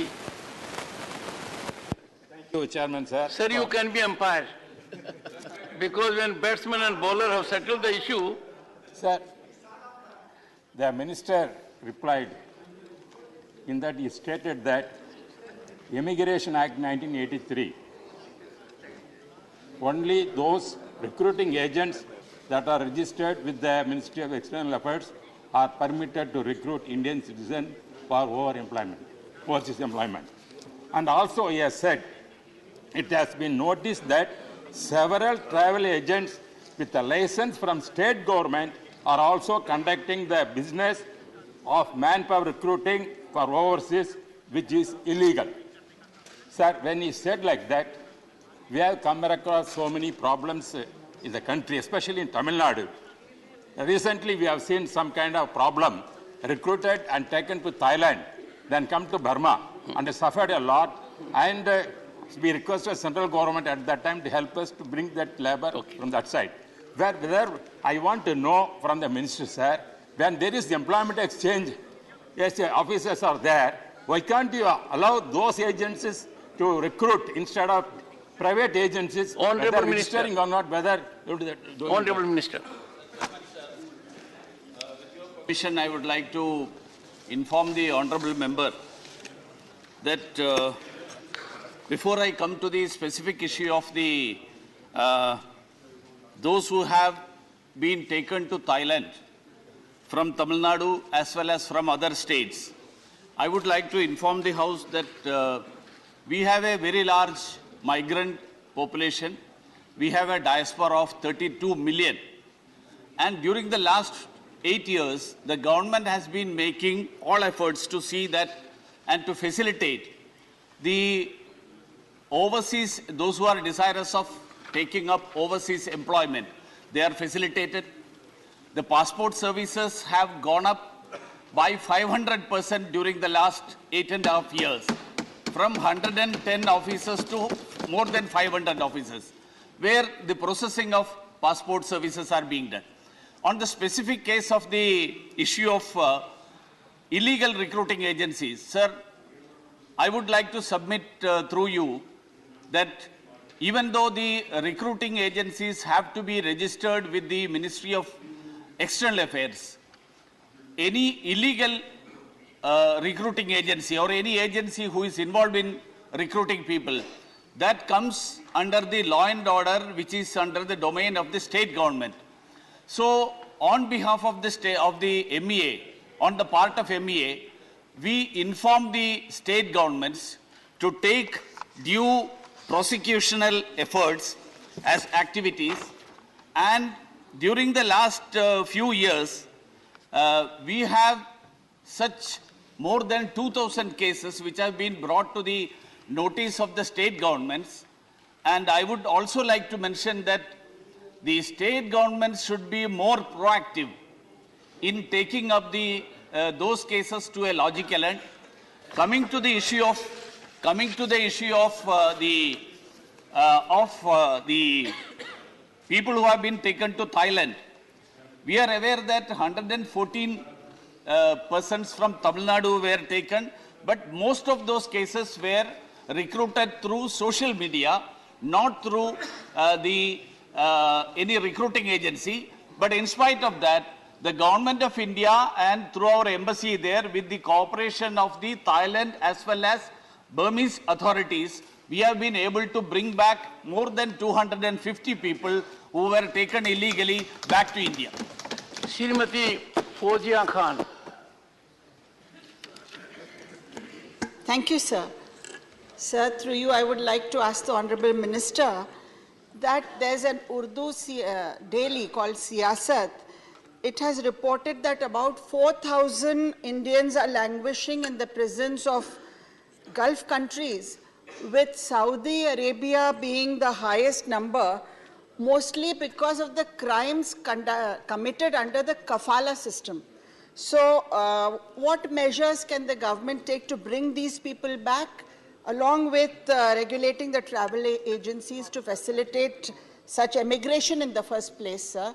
I would also like to ask the Minister whether the government might think about trackable passports by installing microchips in the Indian passports with the use of emerging technologies to stop illegal immigration of Indians traveling across borders. Yes, like we did in 2,000 rupees. Sir, regarding the honorable members' question regarding Indians in the jails abroad, through you, I would like to inform the honorable member that government is making all efforts for a safe and secure return of every Indian who is in any problem abroad. And those who are in the legal process, we need to pursue the legal process, and our missions have been helping the our Indian diaspora, members of the Indian diaspora who are in jails, who are facing difficulties, including providing legal aid to them. So all efforts are being undertaken for their release through the legal means that is there in that country. Shri Imran Pratapgadi.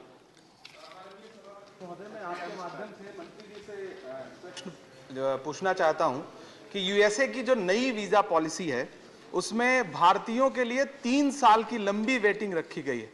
एक बड़ा तबका USA जाता है भारत से, तो मैं माननीय मंत्री जी से जानना चाहता हूं कि इस 3 साल के लंबे इंतजार और इसकी वेटिंग को कम करने के लिए क्या कोई वार्ता हो रही है, कोई बातचीत हो रही है, कोई प्रयास हो रहा है या नहीं?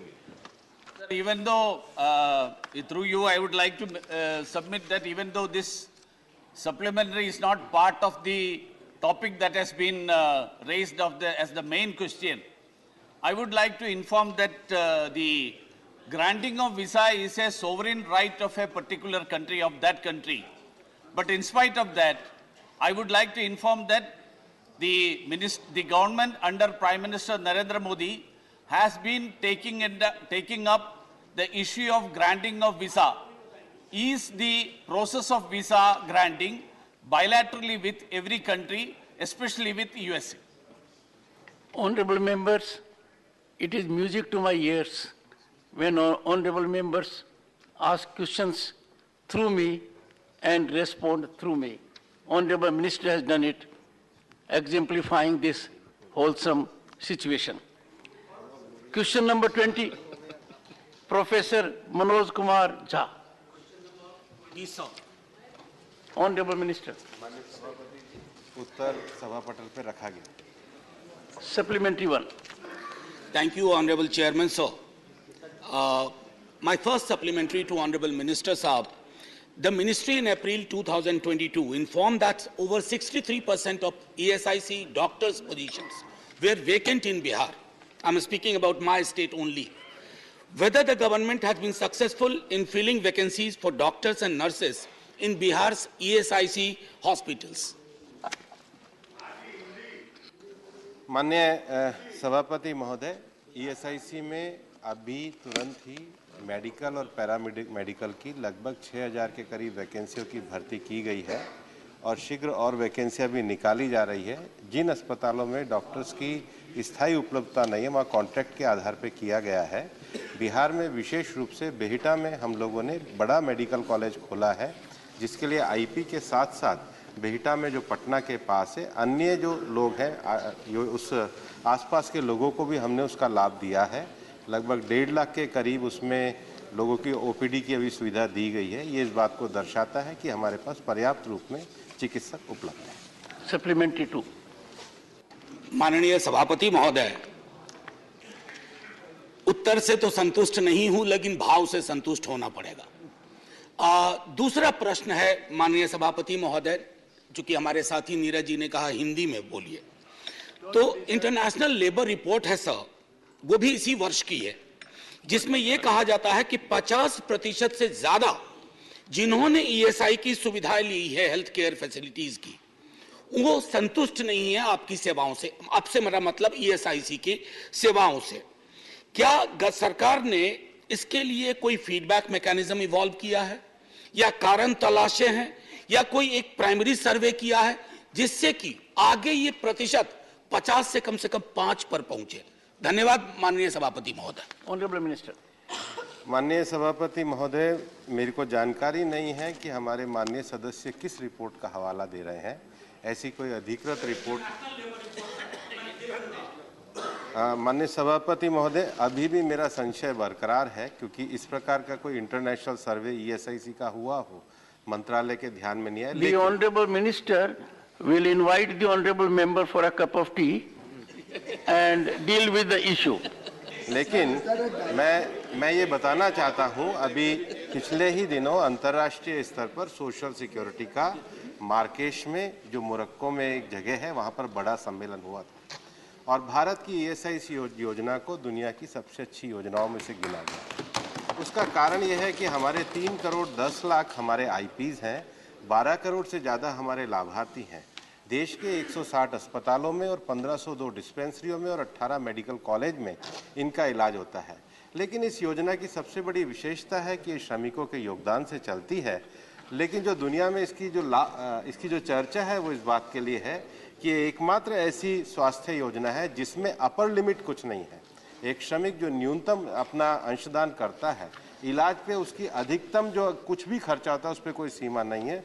मैं माननीय सदस्य को ये बताना चाहूँगा कि ईएसआईसी के अस्पतालों में अब हम अधिक से अधिक सुविधा दे रहे हैं। जैसे हमने फरीदाबाद के मेडिकल कॉलेज में कैथ लैब की भी सुविधा दी है। ईएसआईसी का एक जो डेंटल मेडिकल कॉलेज है वो नंबर 2 पे भारत में एक्रेडिटेशन में है, और इसमें हम मेडिकल शिक्षा के साथ साथ जो हमारे मजदूरों के बच्चे हैं उनके लिए भी हम आरक्षण की व्यवस्था रखते हैं और एक सम्मान पूर्वक हम स्वास्थ्य योजना मजदूरों के लिए चलाते हैं। मैंने माननीय मंत्री जी से विशेष अनुरोध किया, जब चर्चा करते हैं बड़ी सार्थक होती है। Shri Ramnath Thakur, leader of the house. Sir, I don't know whether माननीय सदस्य को कोई चाय पे चर्चा पे आपत्ति ना हो, वो भी सदस्य का व्यू ले लिया जाए। आपकी बात से सहमत हूं, चाय पे चर्चा नहीं होगी, चाय के बाद चर्चा होगी। I offer myself every day चर्चा between 10 and 11, और उस पर पेय पदार्थ क्या होगा within permissible limits is left to the discretion of the honorable members. Shri Ramnath Thakur. सभापति महोदय, मैं आपके माध्यम से मंत्री जी से जानना चाहता हूं कि बिहार में सिर्फ 4 हॉस्पिटल हैं। क्या समस्तीपुर, बेगूसराय, मुजफ्फरपुर, दरभंगा, मधुबनी, मधेपुरा, सुपौल में एक और अस्पताल खोलने का कृपा करेंगे और कब तक करेंगे, यह भी सभापति महोदय आपके माध्यम से मंत्री जी से जानना चाहते हैं। माननीय मंत्री। माननीय सभापति महोदय, हमारे दोनों ही सदस्यों के वहाँ बिहार में राज्य सरकार है। हमने मुजफ्फरपुर में 100 बेड का अस्पताल मंजूर करा है, लेकिन अभी तक राज्य सरकार के साथ हमारे कोई भूमि की अनुशंसा नहीं आई है। हमारा जो ईएसआईसी है पूरी तरीके से अस्पताल खोलने के लिए तैयार है। उसके साथ मैं ये भी कहना चाहता हूँ कि चूँकि केंद्र सरकार के द्वारा फुलवारी शरीफ में, बेहिटा में अस्पताल चलते हैं, लेकिन 2 अस्पताल राज्य सरकार के ईएसआईएस के द्वारा संचालित हैं, जो मुंगेर और डालमिया नगर में है। मैं यह भी माननीय सदस्य के संज्ञान में लाना चाहता हूं कि राज्य सरकार को चाहिए उसका संचालन करे, वो भी अभी अस्त व्यस्तता के कारण बंद है, जिसके कारण वहां के मजदूरों को नुकसान होता है। बिनोय विश्वम। Thank you. Not through you, but straight to the minister. No, he suggested that. He suggested that.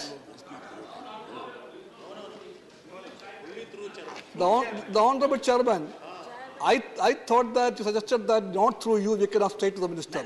Am I right? Am I right? Am I right? Then Chairman, excuse me, pardon me, through you, I may ask the minister. We all have heard your claims that the ESI facilities and protection is going to be extended to the laborers from unorganized sector and contract laborers. Now it stands in many ESI hospitals. They are understaffed, no equipments are there, and they are facing a lot of difficulties.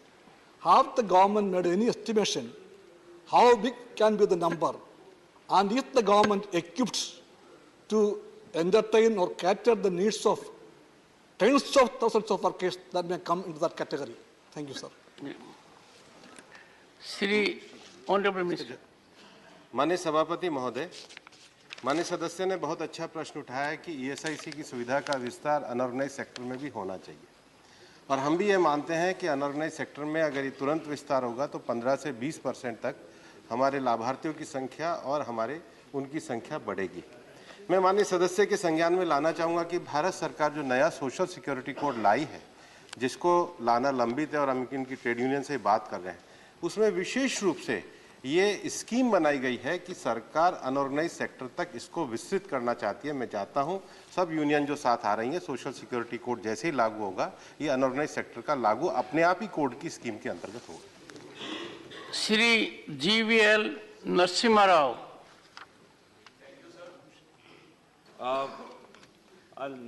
First of all, I'd like to compliment the Honorable Minister and the government for sanctioning a number of new ESI hospitals in the country. But my question relates to the delay in the construction of several sanctioned hospitals. In the state of Andhra Pradesh, sir, 7 new hospitals have been sanctioned. In 4 of them, state government has not even handed over the land. So I would like to know, Honorable, from the Minister, what steps can be taken to expedite. And in Visakhapatnam, the land has been awarded and 384 crores has been sanctioned also by the ESI Corporation on 1st February 2022. So I would like to draw Honorable Minister's attention to kindly expedite this construction of hospital in Visakhapatnam, because this will benefit nearly 4 lakh ESI beneficiaries. Thank you, sir. Honorable Minister. माननीय सभापति महोदय, पिछले दिनों ही ESIC corporation की board की बैठक पिछले सप्ताह में हुई है।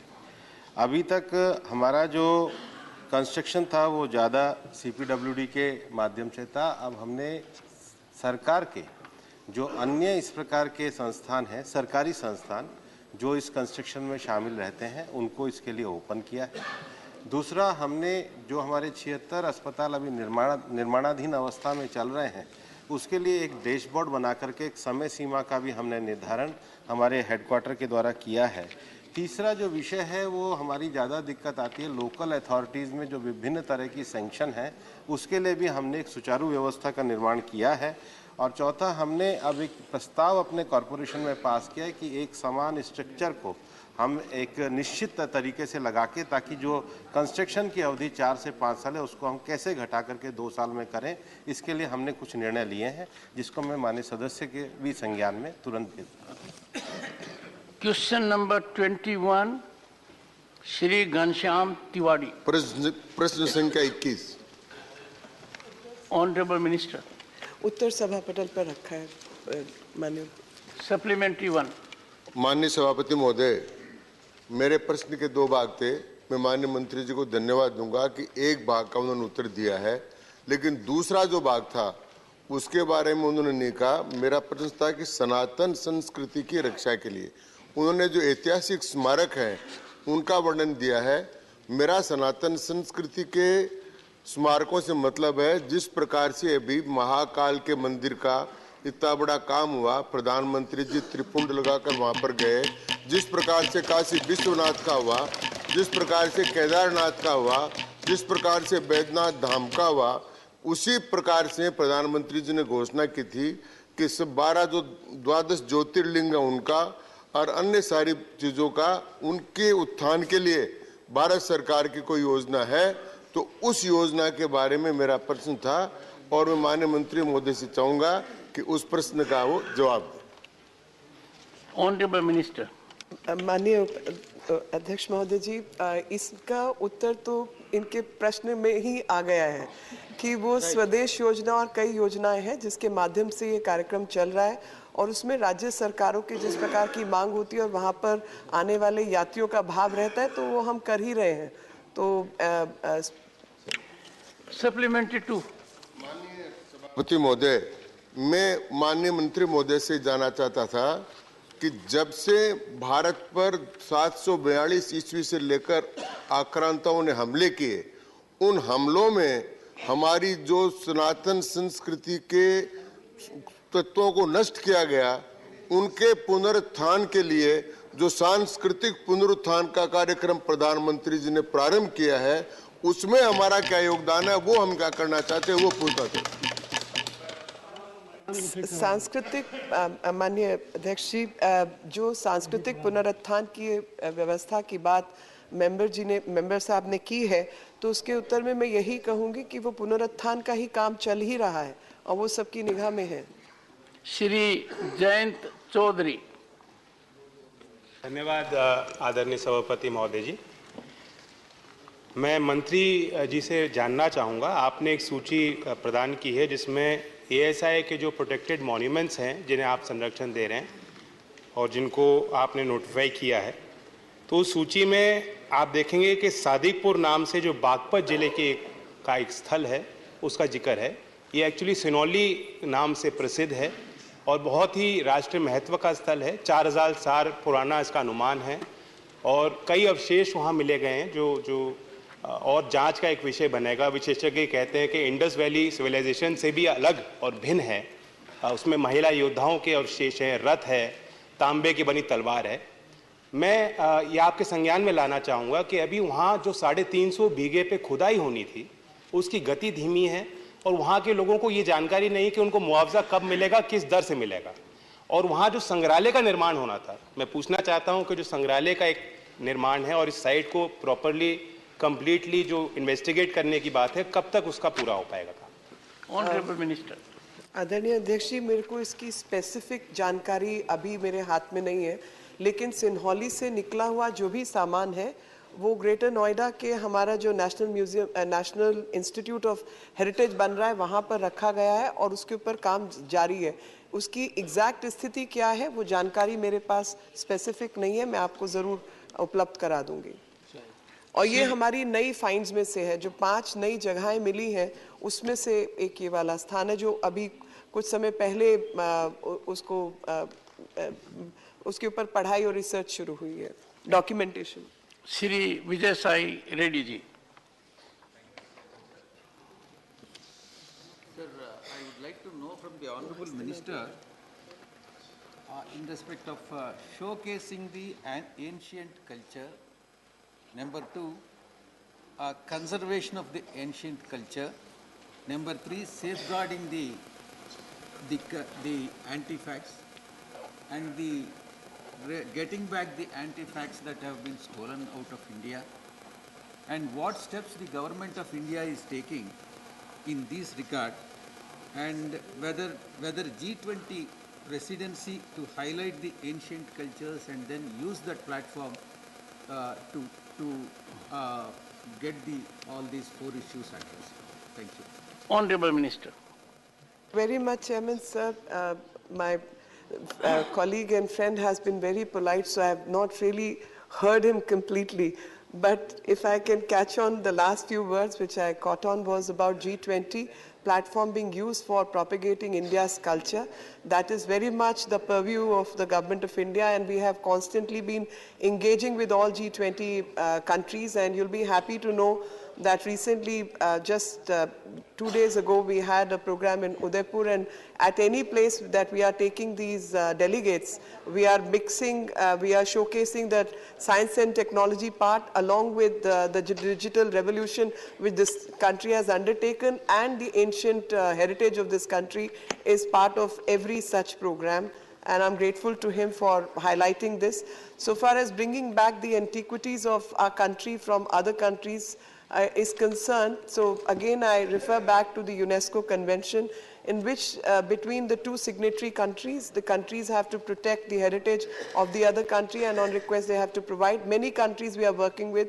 Recently, the minister Foreign Affairs Minister from Scotland was in the country, and we have discussed with them also. We are working on that project. All the ministers who are visiting, or we are visiting them, we are making those requests constantly, and a whole lot of things are in process and in pipeline, and as and when this happens, we ensure that these artifacts go back to their place of origin. But there are several difficulties, because in the past we did not have proper documentation, and we did not even have theft being reported. So there are difficulties in these aspects. So at times it depends on the member states' discretion that they wish to return or not, because we are unable to prove the theft part of it. I can add from my side, G20 is going to be a very important occasion. During my 2 visits abroad, I found in the people an air of expectation. They expect, and rightly so, that in the land of culture and civilization, the event will be unique, an occasion for them to feast on our cultural wealth. And that is both a challenge and opportunity to us. Input to me is that everyone is concerned to make available and showcase India in the most authentic fashion. I call upon all the members to give their own inputs also to the chair, and I will act as a platform to catalyze that their constructive ideas, imaginative inputs are also put into practice. This may be done within fortnight, and I will pass on to the leader of the House, who will bring about convergence of various departments to consider your inputs so that the world comes to know our cultural power, our cultural wealth, and what India has offered to the world. Shri Tiruchi Siva. Please, Leader of the House. The other day mentioned that this G20 is not of the ruling party or of the government. It is for the whole nation. And therefore, this is a very good initiative which will have members participating in this very important program. I compliment you on this initiative. Let me respond to the honorable member. Leader of the House and Leader of the Opposition, to the extent I am concerned, have a very special position. As also the benefit we have in the House of two former Prime Ministers. Believe in the chair is not partisan, the chair is national. And what I have indicated is what I have felt. So we all must rise to a level on certain issues where partisanship is totally not taken sight of. Let me give an illustration. If on an issue, Honorable former Prime Minister S.D. Devagowda would like to speak, that will be an input to the entire nation. I would first look at him, his vision, and then the rule book. Same when my very dear friend Jairam Ramesh, on an issue of which he has great depth of knowledge, would like to intervene, as he will be doing in the afternoon today. One second. And if it is question hour or any hour, every moment, I have no doubt about it, having been a serious student of parliamentary practice at global level, Mayor's parliamentary practice, Kolan Sakdar, and the views that have been taken in both the houses, the chairman is the ultimate custodian and protector. Tiruchi Siva. Thank you, Chairman, sir. Sir, in the state of Tamil Nadu, in Tanjavur district, there is a Kallanai, a dam, which was built in the 1st century by the Chola king Karihalan. Sir, it has withstood the onslaught of time for 2000 years and is considered to be one of the first ever water reservoirs constructed in the world. Greek and Rome people have come here to witness that. So it serves to it caters to the needs of the Delta region, and I would request the minister, would the minister consider of exploring the possibilities of declaring that reservoir as a World Heritage Site, considering its age of 2000 years? Honorable Minister. Minister cannot do it. Thank you very much, Chairman, sir. The members' remarks are appreciated. Only if the state government writes to us, we can work on this project. Question number 22. Sir, may I just mention one more line? Go ahead. That maybe if the reservoir is in working condition, and we could also bring it under Amrit Sarovar. That is also a possibility. But only if we get some documentation from the state, it'll benefit the whole country. Honorable Finance Minister. Correct, subject to correction. It was in one of our announcements of the government that this being such an ancient dam, For its preservation and maintenance, we will give an allowance. We've announced that Kallanai will get that kind of it's a different issue altogether, announcing it as a World Heritage, that's a different issue. But the attention given to a very ancient water reservoir named Kallanai, who has been done under the leadership of the Prime Minister, Narendra Modi ji, 2000 years. If I remember correct, if at all a mention of Kallanai and money for it has been announced, it has been under our Prime Minister's leadership. I would like to bring through you this House to recognize that fact. Thank you, sir.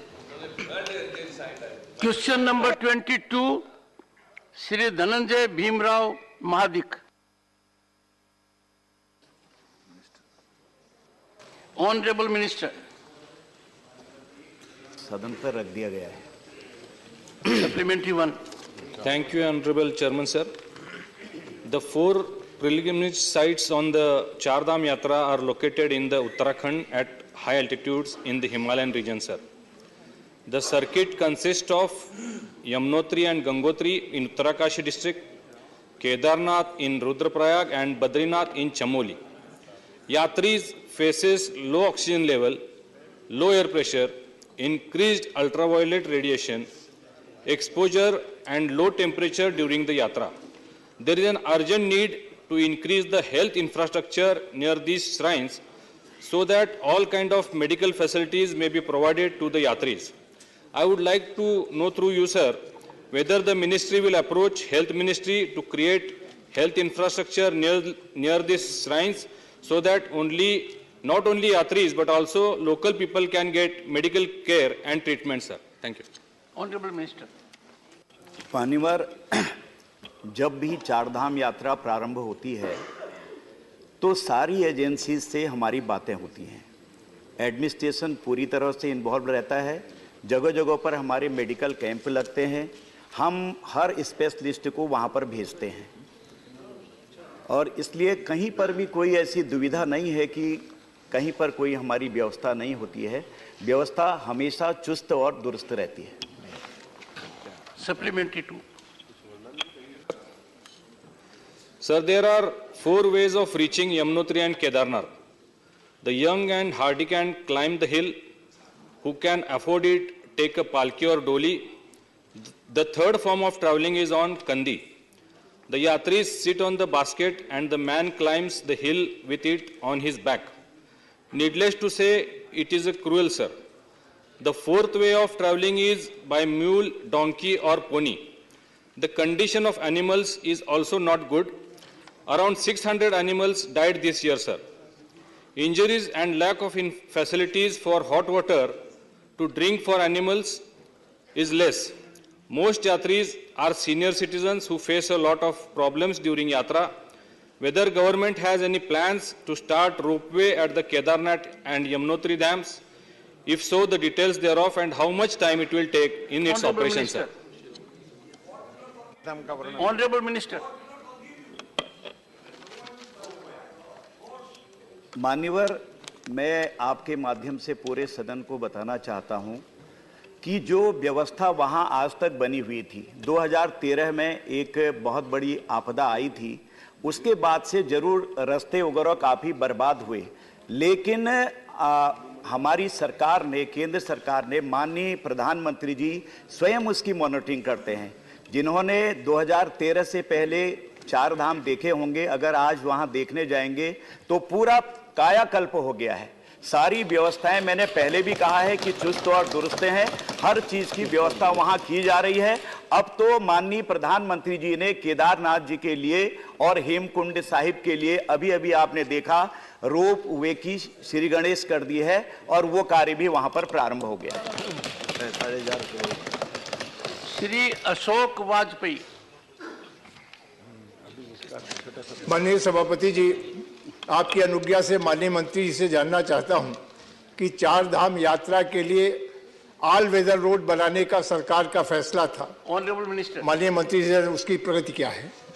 बहुत तेजी से काम चल रहा है और all weather road ही नहीं बल्कि मान्यवर वहां पर अभी अभी आपने देखा भी होगा, सुना भी होगा, कभी तो हम घास पकड़ के मंदिरों में चढ़ते थे, आम आदमी जा नहीं सकता था। जब डिजास्टर आया था उस समय हम खुद घास पकड़ के ऊपर गए और स्लिप होते थे।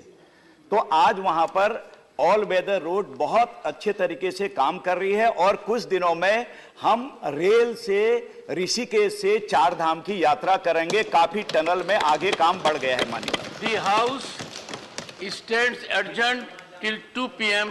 today.